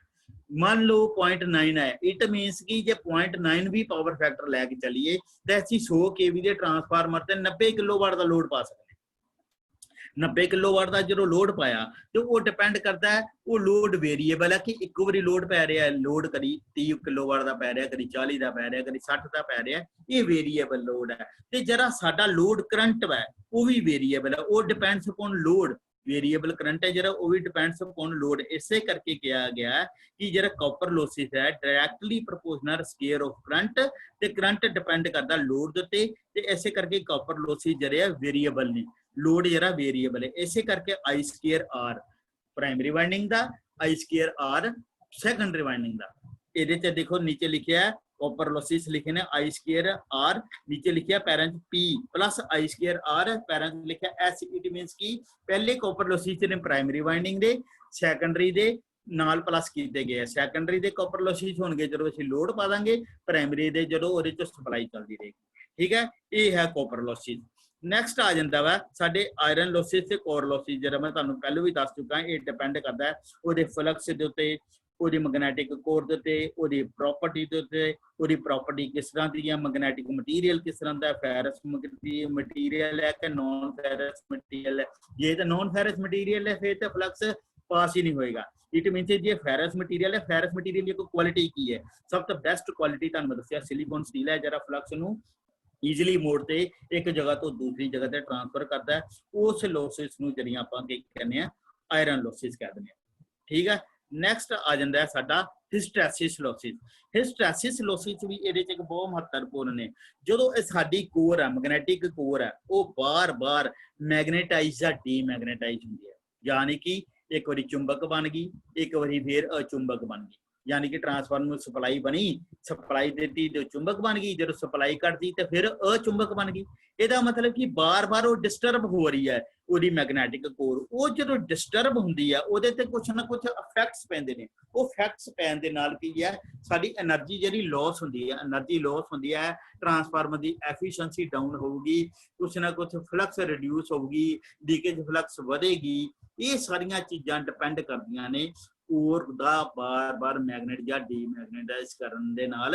ਉਹਨੂੰ ਅਸੀਂ ਕਹਿੰਦੇ ਹਾਂ ਹਿਸਟੈਸਿਸ ਲੋਸਿਸ। ਫੋਰ ਐਗਜ਼ਾਮਪਲ ਮੰਨ ਲਓ ਇੱਕ ਆਦਮੀ ਹੈ, ਉਹ ਸੁੱਤਾ ਪਿਆ ਵਾ, ਉਹਨੂੰ ਅਸੀਂ ਜਗਾ ਦਿੰਦੇ ਹਾਂ, ਉਹ ਡਿਸਟਰਬ ਹੋ ਜਾਂਦਾ, ਉਹ ਫਿਰ ਸੋ ਜਾਂਦਾ, ਅਸੀਂ ਉਹਨੂੰ ਫਿਰ ਜਗਾ ਦਿੰਦੇ ਹਾਂ, ਉਹ ਫਿਰ ਸੌਂਦਾ, ਅਸੀਂ ਉਹਨੂੰ ਫਿਰ ਜਗਾ ਦਿੰਦੇ। ਇਟ ਮੀਨਸ ਕਿ ਉਹ ਬਾਰ-ਬਾਰ ਡਿਸਟਰਬ ਹੋ ਰਿਹਾ। ਉਹ ਆਦਮੀ ਕੋਈ ਨਾ ਕੋਈ ਰਿਐਕਸ਼ਨ ਕਰੂਗਾ, ਜਾਂ ਤੇ ਤੁਹਾਨੂੰ ਝਿੜਕਾ ਮਾਰੂਗਾ, ਹੋ ਸਕਦਾ ਤੁਹਾਡੇ ਥੱਪੜ ਮਾਰ ਦੇ। ਇਟ ਮੀਨਸ ਕਿ ਇਹ ਚੀਜ਼ ਉਹਨੇ ਰਿਐਕਟ ਕੀਤੀ, ਜਿਹੜੀ ਥੱਪੜ ਮਾਰਿਆ ਜਾਂ ਤੁਹਾਨੂੰ ਝਿੜਕਾ ਮਾਰੀਆਂ, ਇਹ ਚੀਜ਼ ਨੇ ਇਹਨੇ ਕੋਈ ਨਾ ਕੋਈ ਬੈਡ ਚੀਜ਼ ਸ਼ੋ ਕੀਤੀ, ਕਿਉਂਕਿ ਉਹ ਬੰਦਾ ਬਾਰ-ਬਾਰ ਮੈਗਨੇਟ ਜਾਂ ਡੀਮੈਗਨੇਟ ਜਾਂ ਸੋ ਰਿਹਾ ਸੀ ਜਾਂ ਜਾਗ ਰਿਹਾ ਸੀ। ਇਹ ਚੀਜ਼ ਉਹਦੀ ਬੋਡੀ ਤੇ ਇਫੈਕਟ ਕਰ ਰਹੀ, ਉਸਨੇ ਉਹਦਾ ਰਿਜ਼ਲਟ ਕੱਢਿਆ, ਜਾਂ ਤੁਹਾਨੂੰ ਝਿੜਕ ਮਾਰੀ ਜਾਂ ਥੱਪੜ ਮਾਰਿਆ। ਇਟ ਮੀਨਸ ਕਿ ਉਹ ਜਿਹੜਾ ਥੱਪੜ ਮਾਰਿਆ ਜਾਂ ਝਿੜਕ ਮਾਰੀ ਉਹ ਹਿਸਟੈਸਿਸ ਲੋਸਿਸ ਨੇ। ਕਈ ਵਾਰੀ ਤੁਸੀਂ ਦੇਖਿਆ ਹੋਣਾ ਐਗਜ਼ਾਮਪਲ, ਜੇ ਕਈ ਵਾਰੀ ਅਸੀਂ ਸਵਿਚ ਔਨ ਕਰਦੇ ਹਾਂ ਘਰ ਦੇ ਵਿੱਚ ਤੇ ਇੱਕਦਮ ਫਲੈਸ਼ ਨਿਕਲਦੀ ਹੈ, ਲਾਈਟ ਨਿਕਲਦੀ ਹੈ ਸਵਿਚ ਦੇ ਵਿੱਚ, ਉਹ ਡਿਊ ਟੂ ਲੈਂਸ ਲਾ ਨਿਕਲਦੀ ਹੈ। ਹੁਣ ਵੇਖ, ਤੁਸੀਂ ਕਹੋਗੇ ਇਹਦੇ ਵਿੱਚ ਲੈਂਸ ਲਾ ਕਿੱਥੋਂ ਆ ਗਿਆ? ਲੈਂਸ ਲਾ ਮੀਨਸ कि एक तार है साडी वायरिंग असीं इंस्टॉलेशन कीती है, ਉਹਦੇ ਵਿੱਚੋਂ सप्लाई लंघ रही है, ਉਹ 'ਚ तार लंघ रही है, ਅਸੀਂ ਉਹਦੇ ਵਿੱਚ ਉਸ ਤਾਰ ਨੂੰ ਕੱਟ ਕੇ ਅਸੀਂ ਉੱਤੇ ਸਵਿਚ ਲਾਤਾ ਤੇ ਉਹੀ ਤਾਰ ਕੱਟ ਕੇ ਉੱਪਰਲੇ ਪਾਸੇ ਅਸੀਂ ਲੈਂਪ ਲਾਤਾ। ਚਲਦੀ ਹੋਈ ਸਪਲਾਈ ਦੇ ਵਿੱਚ ਅਸੀਂ ਇੱਕ ਰੈਜ਼ਿਸਟੈਂਸ ਐਡ ਕਰਤੀ। चलती सप्लाई ਨੂੰ ਜਦੋਂ ਅਸੀਂ ਡਿਸਟਰਬ ਕਰਦੇ ਹਾਂ, ਅਸੀਂ ਸਵਿਚ ਔਨ ਕਰਦੇ ਹਾਂ ਤਾਂ ਫਲੈਸ਼ ਦੇ ਰੂਪ ਦੇ ਵਿੱਚ ਸ਼ੋ ਕਰਦੀ ਹੈ ਆਪਣੇ ਆਪ ਨੂੰ। ਇਟ ਮੀਨਸ ਕੋ ਆਪਣਾ ਗੁੱਸਾ ਜ਼ਾਹਰ ਕਰਦੀ ਹੈ ਕਿ ਚੰਗੀ ਭਲੀ ਲਾਈਨ ਚੱਲ ਰਹੀ ਹੈ, ਤੂੰ ਕਿਉਂ ਡਿਸਟਰਬੈਂਸ ਕ੍ਰੀਏਟ ਕੀਤੀ। ਉਹ ਫਲੈਸ਼ ਸ਼ੋ ਕਰਦੀ ਹੈ, ਉਹ ਡਿਊ ਟੂ ਲੈਂਸ ਲਾ ਸ਼ੋ ਕਰਦੀ ਹੈ। ਉਹ ਕੋਈ ਉਹਦਾ ਮਤਲਬ ਇਹ ਨਹੀਂ ਹੈ ਕਿ ਉਹਦਾ ਕੋਈ ਕੰਟੈਕਟ ਲੂਜ਼ ਆ ਜਾਂ ਕੋਈ ਸਵਿਚ ਖਰਾਬ ਆ। ਇਹ ਲਾ ਹੈ, ਇਹ ਲਾ ਕੋਈ ਨਾ ਕੋਈ ਕਿਸੇ ਰੂਪ 'ਚ ਜਿਹੜੀ ਚੀਜ਼ ਜਿਹਦੇ ਤੋਂ ਪੈਦਾ ਹੁੰਦੀ ਉਹਦੇ ਤੋਂ ਸ਼ੋ ਕਰਦੀ ਹੈ ਕਿ ਉਹਦੇ ਤੋਂ ਹੀ ਨਿਕਲਦੀ ਹੈ। ਇਸੇ ਤਰ੍ਹਾਂ ਹਿਸਟੈਰਿਸਿਸ ਲਾਅ ਹੈ ਜਿਹੜਾ ਤੁਹਾਨੂੰ ਮੈਂ ਦੱਸਿਆ ਕਿ ਮੈਗਨੇਟਾਈਜ਼ ਜਾਂ ਡੀਮੈਗਨੇਟਾਈਜ਼ ਬਾਰ-ਬਾਰ ਹੋਣ ਕਰਕੇ ਉਹਦੇ 'ਚ ਜਿਹੜੀ ਡਿਸਟਰਬੈਂਸ ਹੁੰਦੀ ਹੈ, ਉਹਦੇ ਤੇ ਜਿਹੜੇ ਇਫੈਕਟ ਪੈਂਦੇ ਨੇ, ਉਹਦੇ ਨਾਲ ਸਾਡੀ એનર્ਜੀ ਜਿਹੜੀ ਆ ਲੌਸਿਸ ਹੁੰਦੇ ਨੇ। ਉਹ ਲੌਸਿਸ ਨੂੰ ਅਸੀਂ ਹਿਸਟੈਰਿਸਿਸ ਲੌਸਿਸ ਕਹਿੰਦੇ ਹਾਂ।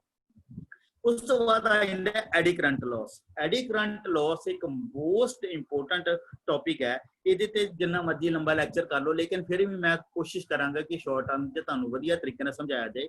ਐਡੀ ਕਰੰਟ ਲਾਸਿਸ ਹੈ ਇੱਕ ਚੀਜ਼ ਨੂੰ ਜਦੋਂ ਅਸੀਂ ਉਹਦੇ 'ਚੋਂ ਕਰੰਟ ਲੰਘਾਉਂਦੇ ਹਾਂ, ਕੋਈ ਵੀ ਚੀਜ਼ ਹੈ, ਚਾਹੇ ਸਾਡੀ ਤਾਰ ਆ, ਵਾਇਰਿੰਗ ਇੰਸਟਾਲੇਸ਼ਨ ਆ, ਘਰ 'ਚ ਫਰਿੱਜ ਲੱਗਾ, ਟੀਵੀ ਲੱਗਾ, ਜਦੋਂ ਵੀ ਕਿਸੇ ਵੀ ਕੰਡਕਟਰ 'ਚੋਂ ਸਪਲਾਈ ਲੰਘਦੀ ਹੈ, EMF ਲੰਘਦੀ ਹੈ, ਉਹਦੇ ਵਿੱਚੋਂ ਨਾਲ ਸਾਡੀ ਇਲੈਕਟ੍ਰੀਕਲ ਕੁਆਂਟੀਟੀ ਹੈ, ਕਰੰਟ ਵੀ ਲੰਘਦਾ ਹੈ। ਜਦੋਂ ਵੀ ਕਰੰਟ ਕਿਸੇ ਕੰਡਕਟਰ 'ਚੋਂ ਪਾਸ ਆਊਟ ਹੁੰਦਾ ਹੈ ਤੇ ਉੱਥੇ ਹੀਟ ਪੈਦਾ ਹੁੰਦੀ ਹੈ।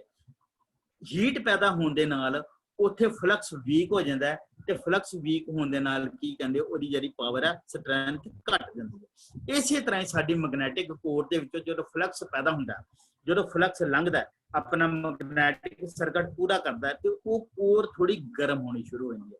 ਜੇ ਅਸੀਂ ਉਹ ਲੈਮੀਨੇਸ਼ਨ ਕੋਰ ਦੀ ਬਜਾਏ ਅਸੀਂ ਇੱਕ ਸੋਲਿਡ ਲੋਹੇ ਦਾ ਚੌੜਾ ਪੀਸ ਕੱਟ ਲਈਏ, ਚਾਹੇ ਰੈਕਟੈਂਗੂਲਰ ਕਰ ਲਈਏ, ਚਾਹੇ ਸਕੁਅਰ ਬੋਸ ਤੇ ਕੱਟ ਲਈਏ, ਤੇ ਜੇ ਅਸੀਂ ਉਹਦੇ ਲਿੰਬ ਦੇ ਉੱਤੇ ਵਾਈਂਡਿੰਗ ਕਰ ਦਈਏ ਤੇ ਉਹਦੇ ਤੇ ਜਦੋਂ ਫਲਕਸ ਲੰਘੇਗਾ, ਅਸੀਂ ਵਾਈਂਡਿੰਗ ਦੀ ਸਪਲਾਈ ਲਗਾਵਾਂਗੇ ਤੇ ਉਹ ਪੀਸ ਲੋਹੇ ਦਾ ਉਹ ਇੰਨਾ ਜ਼ਿਆਦਾ ਗਰਮ ਹੋ ਜਾਏਗਾ ਕਿ ਉਹ ਵਾਈਂਡਿੰਗ ਵੀ ਬਰਨ ਕਰ ਦੇ।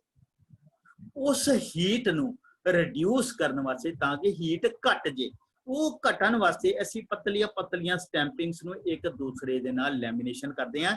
ਲੈਮੀਨੇਸ਼ਨ ਕਰਨ ਦੇ ਨਾਲ ਕੀ ਹੁੰਦਾ ਵਾ, ਇੱਕ ਸਟੈਂਪ ਤੋਂ ਦੂਸਰੀ ਸਟੈਂਪ ਤੱਕ ਹੀਟ ਜਾਣ ਵਾਸਤੇ ਵਿੱਚ ਇੱਕ ਰੁਕਾਵਟ ਵਾ ਲੈਮੀਨੇਸ਼ਨ ਵਾਰਨਿਸ਼ ਦੀ। ਉਹ ਉੱਥੋਂ ਤੱਕ ਜਦੋਂ ਟ੍ਰਾਂਸਫਰ ਹੋ ਕੇ ਦੂਸਰੀ ਲੈਮੀਨੇਸ਼ਨ ਤੱਕ ਜਾਂਦੀ ਹੈ, ਦੂਸਰੀ ਕੋਰ ਤੱਕ ਜਾਂਦੀ ਹੈ, ਤੇ ਹੀਟ ਦੀ ਪਾਵਰ ਜਿਹੜੀ ਹੈ ਘਟ ਜਾਂਦੀ ਹੈ। ਉਹ ਸਟੈਪ ਵਾਈਜ਼ ਸਟੈਪ ਕਿੰਨੀਆਂ ਕੋਰਾਂ ਨੂੰ ਅਸੀਂ ਲੈਮੀਨੇਸ਼ਨ ਕਰਕੇ ਮੋਟਾ ਬਣਾ ਦਿੰਦੇ ਹਾਂ। ਹੋ ਸਕਦਾ ਉਹਦੇ 40 ਜਾਂ 50 ਜਾਂ 100 ਸਟੈਂਪਿੰਗ ਲੱਗੀਆਂ, ਉਹ 100 ਸਟੈਂਪਿੰਗ ਦੇ ਵਿੱਚ ਹੀਟ ਡਿਸਟ੍ਰੀਬਿਊਟ ਹੋ ਜਾਂਦੀ ਹੈ। ਡਿਸਟ੍ਰੀਬਿਊਟ ਹੋਣ ਦੇ ਨਾਲ ਕੀ ਹੋ ਜਾਂਦੀ ਹੈ ਕਿ ਹੀਟ ਘਟ ਜਾਂਦੀ ਹੈ ਤੇ ਸਾਡਾ ਐਡੀ ਕਰੰਟ ਲਾਸਿਸ ਜਿਹੜਾ ਬਹੁਤ ਜ਼ਿਆਦਾ ਘਟ ਜਾਂਦਾ ਹੈ। ਉਹਦੇ ਨਾਲ ਕੋਰ ਜਿਹੜਾ ਇੰਨੀ ਜ਼ਿਆਦਾ ਗਰਮ ਨਹੀਂ ਹੁੰਦੀ।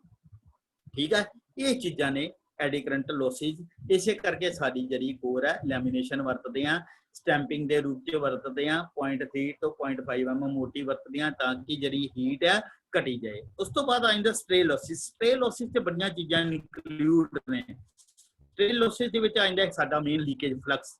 ਸਾਡਾ ਕੰਡਕਟਰ, ਜਿਹੜਾ ਅਸੀਂ ਕੰਡਕਟਰ ਯੂਜ਼ ਕੀਤਾ, ਕੀ ਉਹਦੀ ਵਾਈਂਡਿੰਗ ਅਸੀਂ ਪ੍ਰੋਪਰ ਇਨਸੂਲੇਟ ਕਰ ਲਈ। ਜਿਹੜਾ ਅਸੀਂ ਟਰਾਂਸਫਾਰਮਰ ਦੇ ਵਿੱਚ ਆਇਲ ਪਾਇਆ, ਠੀਕ ਆ, ਉਹ ਆਇਲ ਕੀ ਪ੍ਰੋਪਰ ਇਨਸੂਲੇਟਡ ਹੈਗਾ, ਉਹਦੇ ਵਿੱਚ ਮੋਇਸਚਰ ਤੇ ਨਹੀਂ ਹੈਗਾ, ਪਾਣੀ ਤੇ ਨਹੀਂ ਇਨਕਲੂਡ ਹੈਗਾ। ਸਾਡਾ ਟਰਾਂਸਫਾਰਮਰ ਦਾ ਬਰੀਦਰ ਪ੍ਰੋਪਰ ਕੰਮ ਕਰ ਰਿਹਾ, ਬਰੀਦਰ ਦੀ ਜਿਹੜੀ ਸਿਲਕਾ ਜਾਲੀ ਹੈ ਕੀ ਮੋਇਸਚਰ ਨੂੰ ਪੂਰਾ ਸੁੱਕ ਰਹੀ ਹੈ। ਬਰੀਦਰ ਦੇ ਥੱਲੇ ਇੱਕ ਕੰਟੇਨਰ ਹੁੰਦਾ ਜਿਹਦੇ 'ਚ ਆਇਲ ਹੁੰਦਾ, ਕੀ ਆਇਲ ਪੂਰੀ ਡਸਟ ਨੂੰ ਅੰਦਰ ਰਿਮੂਵ ਕਰ ਰਿਹਾ। ਡਸਟ ਨੂੰ ਰਿਮੂਵ ਕਰਕੇ ਜਿਹੜੀ ਸਾਡੀ ਮੋਇਸਚਰ ਵਾਲੀ ਏਅਰ ਹੈ ਜਦੋਂ ਸਿਲਕਾ ਜਲ 'ਚੋਂ ਐਂਟਰ ਕਰਕੇ ਟਰਾਂਸਫਾਰਮਰ ਦੇ ਆਇਲ 'ਚ ਜਾ ਰਹੀ ਹੈ, ਕੀ ਉਹ ਬਿਲਕੁਲ ਡਰਾਈ ਏਅਰ ਲੈ ਕੇ ਜਾ ਰਿਹਾ।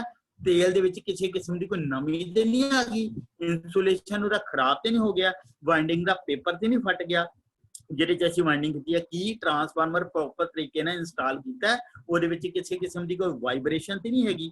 ਉਹਦੇ ਵਿੱਚ ਜਦੋਂ ਵਾਈਂਡਿੰਗ ਸਪਲਿਟ ਕੀਤੀ, ਅੰਦਰ ਪਾਇਆ, ਉਹਦਾ ਡਿਜ਼ਾਈਨ ਸਹੀ ਹੈਗਾ, ਆਇਲ ਪੂਰਾ ਫਿਲਿੰਗ ਹੈਗੀ ਹੈ। ਉਹ ਇਹ ਤਾਂ ਨਹੀਂ ਹੈਗਾ ਕਿ ਉਹਦੀ ਪ੍ਰਾਇਮਰੀ ਵਾਈਂਡਿੰਗ ਤੇ ਸੈਕੰਡਰੀ ਵਾਈਂਡਿੰਗ ਦੇ ਵਿੱਚ ਬਹੁਤ ਜ਼ਿਆਦਾ ਅੰਤਰ ਤਾਂ ਨਹੀਂ ਹੈਗਾ। ਇਹ ਸਾਰੀਆਂ ਚੀਜ਼ਾਂ ਡਿਪੈਂਡ ਕਰਦੀਆਂ ਸਟ੍ਰੇ ਲਾਸਿਸ ਦੇ ਉੱਤੇ ਕਿ ਟੈਂਕ ਉਹਦਾ ਠੀਕ ਹੈ, ਵਾਈਂਡਿੰਗ ਉਹਦੀ ਠੀਕ ਹੈ, ਲੀਕੇਜ ਫਲਕਸ ਤੇ ਨਹੀਂ ਹੈ, ਲਿੰਬ ਦੇ ਵਿੱਚ ਜ਼ਿਆਦਾ ਗੈਪ ਤੇ ਨਹੀਂ ਹੈ, ਲਿੰਬ ਦੀ ਵਾਈਂਡਿੰਗ ਦੋਨੋਂ ਠੀਕ ਹੈ, ਇਨਸੂਲੇਟਰ ਪੇਪਰ ਠੀਕ ਆ, ਆਇਲ ਠੀਕ ਹੈ। ਇਹ ਛੋਟੇ ਛੋਟੇ ਲਾਸਿਸ ਨੇ ਜਿਹੜੇ ਸਾਰੇ ਡਿਪੈਂਡ ਕਰਦੇ ਨੇ ਸਟ੍ਰੇ ਲੋਸਿਸ ਤੇ। ਇਹ ਸਾਰੇ ਲੋਸਿਸ ਨੇ ਨਾਮਤ ਨੇ। ਜਦੋਂ ਅਸੀਂ ਟਰਾਂਸਫਾਰਮਰ ਦੀ ਇੰਸਟਾਲੇਸ਼ਨ ਕਰਦੇ ਹਾਂ ਇਹ ਸਾਰੀਆਂ ਚੀਜ਼ਾਂ ਨੂੰ ਬਹੁਤ ਜ਼ਿਆਦਾ ਧਿਆਨ ਰੱਖਿਆ ਜਾਂਦਾ। ਜਿੱਦਾਂ ਆਇਰਨ ਲੋਸਿਸ ਹੈ, ਸਾਰੀਆਂ ਕੋਰਾਂ ਦੀ ਸਟੈਂਪਿੰਗ ਨੂੰ ਚੰਗੀ ਤਰ੍ਹਾਂ ਅਸੀਂ ਜੋੜ ਕੇ ਲੈਮੀਨੇਸ਼ਨ ਕਰਕੇ ਫਿਰ ਉਹਦੇ ਤੇ ਵਾਈਂਡਿੰਗ ਕਰਦੇ ਹਾਂ। ਪੂਰਾ ਪ੍ਰੋਪਰ ਇਨਸੂਲੇਟ ਕਰਦੇ ਹਾਂ ਵਾਈਂਡਿੰਗ ਨੂੰ, ਲਿੰਬ ਨੂੰ ਪੂਰਾ ਪ੍ਰੋਪਰ ਇਨਸੂਲੇਟ ਕਰਦੇ ਹਾਂ, ਵਾਈਂਡਿੰਗ ਨੂੰ ਉਹਦੇ ਤੇ ਪੂਰਾ ਇਨਸੂਲੇਟ ਕਰਦੇ ਹਾਂ। ਇਹ ਸਾਰੀਆਂ ਚੀਜ਼ਾਂ ਡਿਪੈਂਡ ਕਰਦੀਆਂ ਨੇ ਸਟ੍ਰੇ ਲੋਸਿਸ ਦੇ ਉੱਤੇ ਕਿ ਸਟ੍ਰੇ ਲੋਸਿਸ ਪੂਰਾ ਪ੍ਰੋਪਰ ਨਾ ਹੋਵੇ, ਕਿਸੇ ਕਿਸਮ ਦੇ ਇਹ ਜਿਹੜੇ ਫਲਕਸ ਦੇ ਜਿਹੜੇ ਹੈਗਾ ਸਟ੍ਰੇ ਲੋਸਿਸ ਘੱਟ ਤੋਂ ਘੱਟ ਹੋਵੇ। ਇਹ ਸਾਰਾ ਕੁਝ ਸਾਡੀ ਇੰਸਟਾਲੇਸ਼ਨ ਤੇ ਡਿਪੈਂਡ ਕਰਦਾ ਹੈ। ਐਡੀ ਕਰੰਟ ਰਿਡਿਊਸ ਹੋਵੇ, ਸਟ੍ਰੇ ਲੋਸਿਸ ਘੱਟ ਜਾਣ, ਇਹ ਸਾਰੇ ਜਦੋਂ ਸਾਰੇ ਘੱਟ ਜਾਣਗੇ ਤੇ ਸਟ੍ਰੇ ਲੋਸਿਸ ਸਾਡੇ ਆਟੋਮੈਟਿਕਲੀ ਘੱਟ ਜਾਣਗੇ। ਉਸ ਤੋਂ ਬਾਅਦ ਆਉਂਦਾ ਡਾਇਲੈਕਟ੍ਰਿਕ ਲੋਸਿਸ। ਇਹ ਡਾਇਲੈਕਟ੍ਰਿਕ ਲੋਸਿਸ ਵੀ ਸਾਰਾ ਕੁਝ ਉਹੀ ਹੈ। ਜਦੋਂ ਇੱਕ ਟਰਾਂਸਫਾਰਮਰ ਦੇ ਕੋਲੋਂ ਲੰਘੀਏ ਤਾਂ ਹਮ ਦੀ ਆਵਾਜ਼ ਆਉਂਦੀ ਹੈ, ਹਮਿੰਗ ਦੀ ਆਵਾਜ਼ ਕਰਦਾ ਹੈ। ਉਹ ਹਮ ਦੀ ਆਵਾਜ਼ ਡਿਪੈਂਡ ਕਰਦੀ ਹੈ ਜਦੋਂ ਉਹ ਲੋਡ ਦੇ ਉੱਤੇ ਵੀ ਡਿਪੈਂਡ ਕਰਦੀ ਹੈ। ਹਮਿੰਗ ਦੀ ਆਵਾਜ਼ ਡਿਪੈਂਡ ਕਰਦੀ ਹੈ ਕਿ ਵਾਈਂਡਿੰਗ ਪ੍ਰੋਪਰ ਉਹਦੇ ਇੰਸਟਾਲ ਕੀਤੀ ਗਈ ਹੈ, ਨਟ ਬੋਲਟ ਉਹਦੇ ਸਹੀ ਹੈ। ਡਿਪੈਂਡ ਕਰਦੀ ਹੈ ਟਰਾਂਸਫਾਰਮਰ ਦਾ ਆਇਲ ਦੇ ਵਿੱਚ ਨਮੀ ਤੇ ਨਹੀਂ ਹੈ। ਇਹ ਸਾਰੀਆਂ ਚੀਜ਼ਾਂ ਇੱਕ ਸਟ੍ਰੇ ਲੋਸਿਸ ਤੇ ਡਾਇਲੈਕਟ੍ਰਿਕ ਲੋਸਿਸ ਤਕਰੀਬਨ ਸਾਰਾ ਕੁਝ ਸੇਮ ਹੈ। ਇਹਦੇ ਵਿੱਚ ਵੀ ਇਨਸੂਲੇਸ਼ਨ ਆਉਂਦੀ ਹੈ, ਡੈਮੇਜ ਤੇ ਨਹੀਂ ਹੈ। ਟਰਾਂਸਫਾਰਮਰ ਆਇਲ ਸਹੀ ਤਰੀਕੇ ਨਾਲ ਕੰਮ ਕਰ ਰਿਹਾ, ਸੋਲਿਡ ਸਟੇਟ ਵਾ, ਉਹਦਾ ਟੈਂਕ ਸਹੀ ਹੈ, ਵਾਈਂਡਿੰਗ ਉਹਦੇ ਵਿੱਚ ਸਹੀ ਤਰੀਕੇ ਨਾਲ ਇਨਸਰਟ ਕੀਤੀ ਹੈ। ਇਹ ਸਾਰੀਆਂ ਚੀਜ਼ਾਂ ਉਹਦੇ ਤੇ ਡਿਪੈਂਡ ਕਰਦੀਆਂ ਡਾਇਲੈਕਟ੍ਰਿਕ ਲੋਸਿਸ ਉੱਤੇ। ਮੇਨ ਚੀਜ਼ ਆ ਜਾਂਦੀ ਹੈ ਕਿ ਜੋ ਹਮਿੰਗ ਦੀ ਆਵਾਜ਼, ਕਿ ਹਮ ਦੀ ਆਵਾਜ਼ ਜਿਹੜੀ ਹੈ ਉਹਦੀ ਇੰਸਟਾਲੇਸ਼ਨ ਹੈ, ਥੱਲੇ ਪਾਸੇ ਗਾਰਡਰ ਲਾਏ ਆ, ਜਿਹਦੇ ਤੇ ਨਟ ਬੋਲਟ ਲਾਏ ਆ, ਪ੍ਰੋਪਰ RCC ਦੇ ਵਿੱਚ ਇੰਸਟਾਲਡ ਆ, ਲੂਜ਼ ਤੇ ਨਹੀਂ ਹੋ ਗਏ ਤਾਂ ਵੀ ਹਮਿੰਗ ਦੀ ਆਵਾਜ਼ ਆਉਂਦੀ ਹੈ। ਹਮਿੰਗ ਦੀ ਆਵਾਜ਼ ਡਿਪੈਂਡ ਕਰਦੀ ਹੈ ਸਾਡੇ ਲੋਡ ਦੇ ਉੱਤੇ ਕਿ ਟਰਾਂਸਫਾਰਮਰ ਦੀ ਜਿੰਨੀ ਰੇਟਿੰਗ ਹੈ ਉਹਦਾ ਲੋਡ ਉਹਦੇ ਮੁਤਾਬਕ ਹੀ ਉਹਦੇ ਤੇ ਪੈ ਰਿਹਾ, ਕਿ ਓਵਰਲੋਡ ਤੇ ਨਹੀਂ ਪੈ ਰਿਹਾ, ਐਕਸਾਈਟਡ ਤੇ ਨਹੀਂ ਹੋ ਰਿਹਾ ਜ਼ਿਆਦਾ। ਇਹ ਸਾਰੀਆਂ ਚੀਜ਼ਾਂ ਉਹਦੇ ਤੇ ਡਿਪੈਂਡ ਕਰਦੀਆਂ ਨੇ। ਉਸ ਤੋਂ ਬਾਅਦ ਆ ਜਾਂਦਾ ਮੇਨ ਟਰਾਂਸਫਾਰਮਰ ਉੱਤੇ ਕਿ ਸਾਡਾ ਪ੍ਰੈਕਟੀਕਲੀ ਰੂਪ ਦੇ ਵਿੱਚ ਕੰਮ ਕਰਦਾ, ਕੀ ਚੀਜ਼ਾਂ ਨੇ ਇਹਦੇ ਅੰਦਰ Idol transformer versus practical transformer. Transformer एक स्टैटिक डिवाइस है, यानी कि ਇਹਦੇ ਅੰਦਰ ਕੋਈ ਘੁੰਮਣ ਵਾਲਾ ਚੀਜ਼ ਨਹੀਂ। ਇਸੇ ਕਰਕੇ ਇਹਦੇ ਅੰਦਰ ਫ੍ਰਿਕਸ਼ਨ ਲੋਸਿਸ ਜਾਂ ਰੋਟੇਸ਼ਨ ਲੋਸਿਸ, ਇਹ ਵਿੰਡੇਜ ਲੋਸਿਸ, ਇਹਦੇ ਨਾਲ ਦੇ ਲੋਸਿਸ ਇਹਦੇ ਅੰਦਰ ਹੈ ਹੀ ਨਹੀਂ ਹੈ, ਕਿਉਂਕਿ ਕੋਈ ਬਾਲ ਬੇਰਿੰਗ ਨਹੀਂ ਲੱਗਾ, ਕੋਈ ਮੋਟਰ ਨਹੀਂ ਲੱਗੀ, ਕੋਈ ਘੁੰਮ ਨਹੀਂ ਰਹੇਗਾ। ਇਹ ਚੀਜ਼ਾਂ ਨੇ, ਇਸ ਕਰਕੇ ਇਹਦੇ ਜਿਹੜੇ ਲੋਸਿਸ ਨੇ ਨਾ ਮਾਤਰ ਨੇ। ਵਿੰਡੇਜ ਲੋਸਿਸ 0, ਫਲਕਸ ਇਹਦੇ ਚ ਲੀਕੇਜ ਬਹੁਤ ਘੱਟ ਹੋਣ ਦੇ ਚਾਂਸਿਸ ਹੁੰਦੇ। ਇਸੇ ਕਰਕੇ ਜਿਹੜੀ ਇਹਦੀ ਟਰਾਂਸਫਾਰਮਰ ਦੀ ਐਫੀਸ਼ੀਐਂਸੀ ਹੁੰਦੀ ਹੈ ਲਗਭਗ 98% ਜਿਹੜੀ ਹੁੰਦੀ ਹੈ। ਇਸੇ ਕਰਕੇ ਜਿਹੜਾ ਇਹ ਮੈਗਨੈਟਿਕ ਫੀਲਡ ਹੈ ਸਹੀ ਤਰੀਕੇ ਨਾਲ ਪੈਦਾ ਕਰਦਾ ਹੈ। ਠੀਕ ਹੈ, ਬਾਕੀ ਡਿਪੈਂਡ ਕਰਦਾ ਹੈ ਕਿ ਵਾਈਂਡਿੰਗ ਕਿਸ ਤਰ੍ਹਾਂ ਦੀ ਹੈ, ਰੈਜ਼ਿਸਟੈਂਸ ਕਿਸ ਤਰ੍ਹਾਂ ਦੀ ਹੈ, ਲੀਕੇਜ ਫਲਕਸ ਕਿਸ ਤਰ੍ਹਾਂ ਦਾ, ਇਹ ਸਾਰੇ ਉਹਦੇ ਤੇ ਡਿਪੈਂਡ ਕਰਦੇ ਨੇ ਆਈਡਲ ਟਰਾਂਸਫਾਰਮਰ ਤੇ। ਉਸ ਤੋਂ ਬਾਅਦ ਆਉਂਦੇ ਐਪਲੀਕੇਸ਼ਨ। ਯੂਸਿਸ ਕੀ ਹੈ? ਐਪਲੀਕੇਸ਼ਨ ਦਾ ਮਤਲਬ ਹੁੰਦਾ ਪ੍ਰਯੋਗ। ਟਰਾਂਸਫਾਰਮਰ ਅੱਜ ਕੱਲ੍ਹ ਤੇ ਆਮ ਤੌਰ ਤੇ ਬਹੁਤ ਜਗ੍ਹਾ ਤੇ ਵਰਤਿਆ ਜਾਂਦਾ। ਆਪਾਂ ਜਿੱਦਾਂ ਹੁਣ ਘਰ AC ਚਲਾ ਰਹੇ ਹਾਂ, ਆਪਾਂ ਵਾਲ ਹੈਂਗਿੰਗ ਟਰਾਂਸਫਾਰਮਰ ਵਰਤਦੇ ਆ, TV ਦੇ ਵਿੱਚ ਟਰਾਂਸਫਾਰਮਰ ਵਰਤਦੇ ਆ, ਫੋਟੋਗ੍ਰਾਫੀ ਮਸ਼ੀਨਾਂ ਜਿੰਨੀਆਂ ਆਪਾਂ ਫੋਟੋ ਸਟੇਟ ਮਸ਼ੀਨਾਂ, ਕੈਮਰਿਆਂ 'ਚ ਫਲੈਸ਼ ਲਾਈਟ ਔਨ ਕਰਨ ਵਾਸਤੇ, ਆਡੀਓ ਵਿਜ਼ੂਅਲ ਏਡਸ ਵਾਸਤੇ ਟਰਾਂਸਫਾਰਮਰ ਵਰਤਦੇ ਆ, ਆਪਾਂ ਲਾਈਨ ਨੂੰ ਟਰਾਂਸਮਿਸ਼ਨ ਲਾਈਨਾਂ ਨੂੰ ਬੂਸਟ ਕਰਨ ਵਾਸਤੇ ਵਰਤਦੇ ਆ।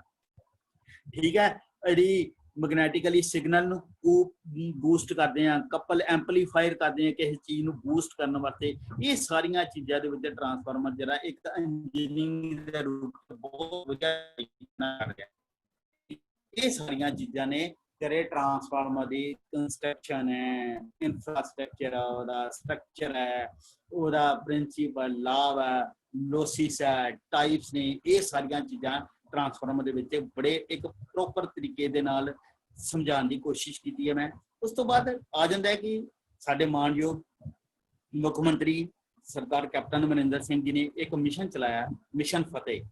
ਉਹਦੇ ਵਿੱਚ ਇੱਕ ਬੜਾ ਵਧੀਆ ਉਹਨਾਂ ਨੇ ਚੀਜ਼ਾਂ ਦੱਸੀ ਹੈ ਕਿ ਆਪਾਂ ਕਰੋਨਾ ਵਾਇਰਸ ਤੋਂ ਕਿਸ ਤਰ੍ਹਾਂ ਬਚਣਾ ਹੈ, ਕੀ ਤਰੀਕੇ ਉਹਦੇ ਤੋਂ ਬਚਣ ਵਾਸਤੇ। ਸਭ ਤੋਂ ਬੈਸਟ ਤਰੀਕਾ ਤੇ ਉਹਨਾਂ ਨੇ ਇਹੋ ਦੱਸਿਆ ਕਿ ਸਟੇ ਹੋਮ, ਘਰ ਰਹੋ, ਸਭ ਤੋਂ ਬੈਸਟ ਵਾ। ਜਿੰਨਾ ਕੋਸ਼ਿਸ਼ ਕਰੋ ਘਰ ਰਹੋ। ਬਾਹਰ ਜਾਣਾ ਪੈਂਦਾ, ਬਾਹਰ ਜਾਂਦੇ ਹੋ ਇੱਕ ਤਾਂ ਕੀਪ ਸੇਫ ਡਿਸਟੈਂਸ ਰੱਖੋ, ਆਪਸ 'ਚ ਇੱਕ ਦੂਸਰੇ ਨਾਲੋਂ 1 ਮੀਟਰ 1.5 ਮੀਟਰ ਦੀ ਦੂਰੀ ਬਣਾ ਕੇ ਰੱਖੋ। ਮੂੰਹ ਤੇ ਮਾਸਕ ਪਾਓ, ਆਪਣਾ ਇਕੱਲਾ ਫੇਸ ਹੀ ਨਹੀਂ ਕਵਰ ਕਰਨਾ, ਆਪਣਾ ਨੱਕ ਵੀ ਕਵਰ ਕਰੋ ਤਾਂ ਕਿ ਕਿਸੇ ਵੀ ਕਿਸਮ ਦੀ ਕੋਈ ਇਨਫੈਕਸ਼ਨ ਤੁਹਾਨੂੰ ਛੂਹ ਨਾ ਸਕੇ। ਆਪਣੇ ਮੂੰਹ ਦੇ ਉੱਤੇ, ਤੁਹਾਡੇ ਮੂੰਹ ਤੇ ਕਿਤੇ ਇਰੀਟੇਸ਼ਨ ਹੁੰਦੀ ਆ, ਅੱਖਾਂ ਤੇ ਇਰੀਟੇਸ਼ਨ ਹੁੰਦੀ ਆ ਜਾਂ ਨੱਕ ਤੇ ਇਰੀਟੇਸ਼ਨ ਹੁੰਦੀ ਹੈ, ਕੋਸ਼ਿਸ਼ ਕਰੋ ਹੱਥ ਦੇ ਨਾਲ ਉਹਨੂੰ ਬਿਲਕੁਲ ਨਾ ਕਰੋ। ਚਾਹ ਤੇ ਆਪਣਾ ਰੁਮਾਲ ਦਾ ਪ੍ਰਯੋਗ ਕਰੋ ਜਾਂ ਕੋਈ ਟਿਸ਼ੂ ਪੇਪਰ ਦਾ ਯੂਜ਼ ਕਰੋ, ਨਹੀਂ ਹੈਗਾ ਤਾਂ ਆਪਣੀ ਬਾਜੂ ਜਿਹੜੀ ਕਮੀਜ਼ ਪਾਈ ਉਹਦੇ ਦੇ ਨਾਲ ਹੀ ਆਪਣੇ ਆਪ ਨੂੰ थोड़ा जिहा इरीटेशन अपनी दूर कर लो, ठीक है। घर आंदे हो कोशिश करो घंटे बाद अपना हथ चंगी तरह 20 तो लैके 25 सैकंड वास्ते चंगी तरह हथ नूं अगों पिछों चंगी तरह मलो, ताकि किसी भी किस्म की कोई इन्फेक्शन ना होए। तुहानूं कोशिश करो सवेरे शाम गर्म पानी के गरारे किए जान, नमक पा के चंगी तरह तो गर्म पे लिया जाए। हो सकता वैसे तो कहते कि धुप भी थोड़ी जी सेकी जाए, तो ये चीज़ पर डिपेंड करती है। ये आपां मिशन फतेह नूं आपां बहुत वधिया तरीके दे नाल सारिआं नूं इस चीज़ की अवेयरनैस दिलाने कि करोना वायरस तो किस तरह बचा जा सकता है, की तरीके ने इस चीज़ को ध्यान में रखना है। बाकी थैंक यू वेरी मच, मैं कोशिश की है सारा वधिया तरीके नाल कराउण दी। जे फिर भी किसी किस्म की कोई किसी नूं कोई क्वेश्चन है, किसी ने कोई चीज़ पूछनी है तो मोस्ट वेलकम पूछ लो। सर जी ट्रांसफार्मर की कोर है उन्होंने लैमीनेशन क्यों करते हैं? ट्रांसफार्मर की कोर नूं लैमीनेशन असीं इस करके करते हैं ताकि एडी करंट लॉसिस ने जिहड़े वो मैक्सीमम घट सकन। एडी करंट लॉसिस जिन्ने घट जाणगे उन्ना ही साडे ट्रांसफार्मर वास्ते बहुत ही वधिया। Thank you sir. हाँ जी, होर किसी ने कोई क्वेश्चन पूछना हो? सर कॉपर लॉस कदों हुंदा? हाँ जी, कॉपर लॉस कदों हुंदा है? कॉपर लॉसिस हुंदा है जदों असीं वाइंडिंग नूं लोड दे उत्ते लगा दिंदे आ। जदों असीं लोड दे उत्ते लगा दिंदे आ ते वो लोड के मुताबिक फिर उहदे ते कॉपर लॉसिस हुंदे ने, क्योंकि कुछ ना कुछ उहदे च सप्लाई लंघदी रहिंदी है। जो सप्लाई लंघदी रहिंदी है तो फिर उहदे ते कॉपर लॉसिस कुछ ना कुछ, क्योंकि लोड साडा डिपेंड करता है वेरीएबल है। साडा लोड वेरीएबल होने करके उहदे च करंट की मात्रा कभी घट जाती है कभी वध जाती है। इस करके उहदे च जिन्नू आपां कहने कई वारी फ्लक्चुएशन है वो सारी चीज़ां डिपेंड करदियां साडे कॉपर लॉसिस ते डिपेंड करता साडे लोड दे उत्ते। जो असीं लोड पा दिंदे आ फिर कॉपर लॉसिस हुंदे आ। जे असीं विदाउट लोड ट्रांसफार्मर नूं चलाने आ ते फिर साडा उहदे ते कॉपर लॉसिस जिहड़े साडे नहीं हुंदे, वो कॉपर लॉसिस साडे जीरो रह जांदे आ। फिर साडे आयरन लॉसिस उहदे च आराम नाल हुंदे रहिंदे आ, वो ना मात्र हुंदे आ। होर क्वेश्चन कितने? ते सर मोटाई कितनी हुंदी है भला दोबारा दस्सिओ? किहड़ी मोटाई? सर ट्रांसफार्मर मैग्नेटिक कोर दी कोर की मोटाई होंगी है 0.3 mm तो लैके 0.5 mm, यानी कि अद्धे mm तक। ठीक है सर। हाँ, वो दोनों वो कोरां नूं असीं लैमीनेशन करते हैं, एक दूजे नाल जोड़ते हैं वार्निश के नाल, फिर जाके वो जिहड़ी है वो चलदा है उहदे ते। ਉਹਦੀ ਮੋਟਾਈ ਜਿਹੜੀ 0.3 mm ਤੋਂ ਲੈ ਕੇ 0.5 mm ਤੱਕ ਹੁੰਦੀ। ਹਾਂਜੀ, ਹੋਰ ਕੁਐਸਚਨ ਕਿਸੇ ਦਾ ਹੋਏ? ਹੈਲੋ ਹਾਂਜੀ ਸਰ, ਇਹਦਾ ਸਟੈਪ ਅਪ ਤੇ ਸਟੈਪ ਡਾਊਨ ਟਰਾਂਸਫਾਰਮਰ ਦੀ ਸਰ ਆਇਡੈਂਟੀਫਿਕੇਸ਼ਨ ਕੋਈ ਹੈਗੀ ਜੀ? ਹਾਂਜੀ ਬਿਲਕੁਲ ਹੈਗੀ ਸਰ। ਜਿਸ ਤਰ੍ਹਾਂ ਅਸੀਂ ਇੱਕ ਮੈਂ ਪਿਕਚਰ ਦਿਖਾਈ ਸੀ ਜਿਹਦੇ ਚ ਤੁਹਾਨੂੰ ਦਿਖਾਇਆ ਗਿਆ ਸੀ, ਮੈਂ ਕੋਸ਼ਿਸ਼ ਕੀਤੀ ਸੀ ਉਹਦੇ ਚ ਤੁਹਾਨੂੰ ਕਲੀਅਰ ਹੋ ਜਾਏ ਪ੍ਰਾਇਮਰੀ ਵਾਈਂਡਿੰਗ ਤੇ ਸੈਕੰਡਰੀ ਵਾਈਂਡਿੰਗ ਕਿਸ ਤਰ੍ਹਾਂ ਆਪਾਂ ਦੇਖ ਸਕਦੇ ਹਾਂ ਕਿ ਸਟੈਪ ਅਪ ਜਾਂ ਸਟੈਪ ਡਾਊਨ ਆ। ਉਹਦੇ ਵਿੱਚ ਸਰ ਦੇਖੋ, ਜੇ ਪਿਕਚਰ ਤੁਹਾਡੇ ਕੋਲ ਹੈਗੀ ਹੈ ਤਾਂ ਉਹਦੇ ਚ ਇਹ ਪਤਾ ਲੱਗ ਜਾਂਦਾ ਕਿ ਪ੍ਰਾਇਮਰੀ ਵਾਈਂਡਿੰਗ ਦੀਆਂ ਨੰਬਰ ਆ ਦੇਖੋ, ਇੱਕ ਆ ਪਿਕਚਰ ਦਿਖਾ ਰਿਹਾ ਮੈਂ ਤੁਹਾਨੂੰ। ਇਹਦੇ ਵਿੱਚ ਦੇਖੋ ਦੋਨੋਂ ਵਾਈਂਡਿੰਗਾਂ ਦੀ ਟਰਨਾਂ ਜਿਹੜੀਆਂ ਨੇ ਦੋਨੋਂ ਸੇਮ ਨੇ। ਇਹ ਕਿਸੇ ਕਿਸਮ ਦਾ ਇੱਕ ਆਈਡਲ ਟਰਾਂਸਫਾਰਮਰ ਹੈ, लेकिन ਜਿਹਦੇ ਵਿੱਚ ਨੰਬਰ ਆਫ ਟਰਨਸ ਪ੍ਰਾਇਮਰੀ ਚ ਆ ਦੇਖੋ ਇੱਧਰ ਪ੍ਰਾਇਮਰੀ ਵਾਈਂਡਿੰਗ ਤੇ ਨੰਬਰ ਆਫ ਟਰਨਸ ਘੱਟ ਨੇ, N2 ਦੀਆਂ ਟਰਨਸ ਜ਼ਿਆਦਾ ਨੇ। ਇਹਦਾ ਮਤਲਬ ਹੈ ਕਿ ਪ੍ਰਾਇਮਰੀ ਵਾਈਂਡਿੰਗ ਦਾ ਫਲਕਸ ਘੱਟ ਹੈ, ਸੈਕੰਡਰੀ ਵਾਈਂਡਿੰਗ ਦਾ ਫਲਕਸ ਜ਼ਿਆਦਾ ਬਣ ਰਿਹਾ। ਇਟ ਮੀਨਸ ਕਿ ਸਟੈਪ ਅਪ ਟਰਾਂਸਫਾਰਮਰ ਹੈ। ਜਿੱਧਰ ਟਰਨਾਂ ਜ਼ਿਆਦਾ ਨੇ ਉਧਰ ਵੋਲਟੇਜ ਜ਼ਿਆਦਾ, ਉਹ ਸਟੈਪ ਅਪ ਟਰਾਂਸਫਾਰਮਰ। ਜੇ ਸੈਕੰਡਰੀ ਦੀਆਂ ਟਰਨਾਂ ਘੱਟ ਨੇ ਪ੍ਰਾਇਮਰੀ ਨਾਲੋਂ ਤੇ ਫਿਰ ਉਹ ਸਟੈਪ ਡਾਊਨ ਟਰਾਂਸਫਾਰਮਰ। ਨਹੀਂ ਸਰ, ਇਸ ਤਰ੍ਹਾਂ ਨਹੀਂ ਜਿਵੇਂ ਆਪਾਂ ਟਰਾਂਸਫਾਰਮਰ ਨੂੰ ਬਾਹਰੋਂ ਬੋਡੀ ਦੇਖ ਕੇ ਤਾਂ ਨਹੀਂ ਆਇਡੈਂਟੀਫਾਈ ਕਰ ਸਕਦੇ? ਸਰ ਟਰਾਂਸਫਾਰਮਰ ਦੀ ਬੋਡੀ ਵੇਖ ਕੇ ਆਇਡੈਂਟੀਫਾਈ ਇਸ ਤਰ੍ਹਾਂ ਵਾ ਕਿ ਜੇ ਤੇ ਉਹ ਹੈਗਾ ਇਹ 500 kVA ਤੋਂ ਉੱਪਰ ਫਿਰ ਤੇ ਉਹ ਸਟੈਪ ਅਪ ਟਰਾਂਸਫਾਰਮਰ ਹੈ, ਜਾਂ ਉਹਦੇ ਤੇ ਬਰੀਦਰ ਲੱਗਾ ਹੈ ਜਾਂ ਕੰਜ਼ਰਵੇਟਰ ਲੱਗਾ ਹੈ। ਜਦੋਂ ਆਮ 100 kVA ਦੇ ਟਰਾਂਸਫਾਰਮਰ ਗਲੀਆਂ ਦੇ ਬਾਹਰ ਲੱਗੇ ਡਿਸਟ੍ਰੀਬਿਊਸ਼ਨ ਟਰਾਂਸਫਾਰਮਰ, ਉਹ ਸਟੈਪ ਡਾਊਨ ਆ। ਬਾਕੀ ਸਰ ਇਹਦੇ ਤੇ ਡਿਪੈਂਡ ਕਰਦਾ ਕਿ ਆਪਾਂ ਵੋਲਟੇਜ ਚੈੱਕ ਕਰਕੇ ਪਤਾ ਲੱਗ ਸਕਦਾ ਹੈ ਕਿ ਸਾਨੂੰ ਸਟੈਪ ਅਪ ਕਿ ਸਟੈਪ ਡਾਊਨ। ਮੈਂ ਪਿਕਚਰ ਤੋਂ ਇੱਕ ਐਗਜ਼ਾਮਪਲ ਦਿੱਤੀ ਕਿ ਸਰ ਉਹਦੀ ਵਾਈਂਡਿੰਗ ਦੇ ਨੰਬਰ ਆਫ ਟਰਨਸ ਤੋਂ ਵੇਖ ਕੇ ਪਤਾ ਲੱਗ ਜਾਂਦਾ ਹੈ। ਹਾਂਜੀ ਠੀਕ ਸਰ, ਠੀਕ, ਥੈਂਕ ਯੂ। ਹੋਰ ਸਰ ਠੀਕ ਹੈ ਸਰ, ਫਿਰ ਲੀਵ ਕਰੀਏ। ਫਿਰ ਕੋਈ ਕੁਐਸਚਨ ਹੈਗਾ ਹੋਰ ਕਿਸੇ ਦਾ? ਓਕੇ ਸਰ, ਓਕੇ ਜੀ, ਥੈਂਕ ਯੂ ਵੈਰੀ ਮਚ। ਠੀਕ ਹੈ ਜੀ, ਥੈਂਕ ਯੂ। ਹਾਂਜੀ ਰਜੇਸ਼ ਸਰ ਬਹੁਤ ਵਧੀਆ ਸੀ ਜੀ, ਥੈਂਕ ਯੂ ਵੈਰੀ ਮਚ। ਠੀਕ ਹੈ ਸਰ, ਕਿਸੇ ਕਿਸਮ ਦੀ ਸਰ ਕੋਈ ਗਲਤੀ ਹੈ ਤੇ ਨਹੀਂ ਸਰ, ਬਹੁਤ ਵਧੀਆ ਐਕਸਪਲੇਨੇਸ਼ਨ ਤੁਹਾਡਾ, ਬਹੁਤ ਵਧੀਆ ਸੀ ਜੀ। ਠੀਕ ਹੈ sir, thank you very thank much you sir. Very much sir, thank you ਜੀ। Thank you sir. Mittal sir बड़ा अच्छा सीगा जी। सुरजीत सिंह बोल रहे हैं जी, सिंहपुर ITI तो।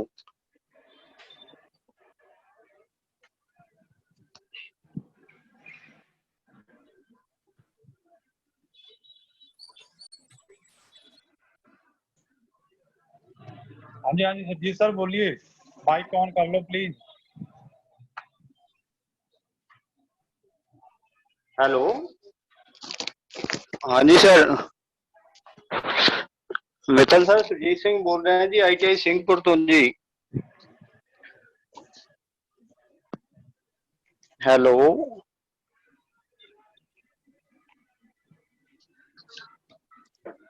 सर आवाज आ रही जी मेरी? Hello hello Sarjeet sir. हाँ जी सर, आवाज आ रही जी? हाँ जी आ रही, पर मित्तल साहब लगता एग्जिट कर गए। अच्छा, एग्जिट कर गए, ठीक है सर, ठीक है जी, thank you sir. Thank you जी, थैंक यू।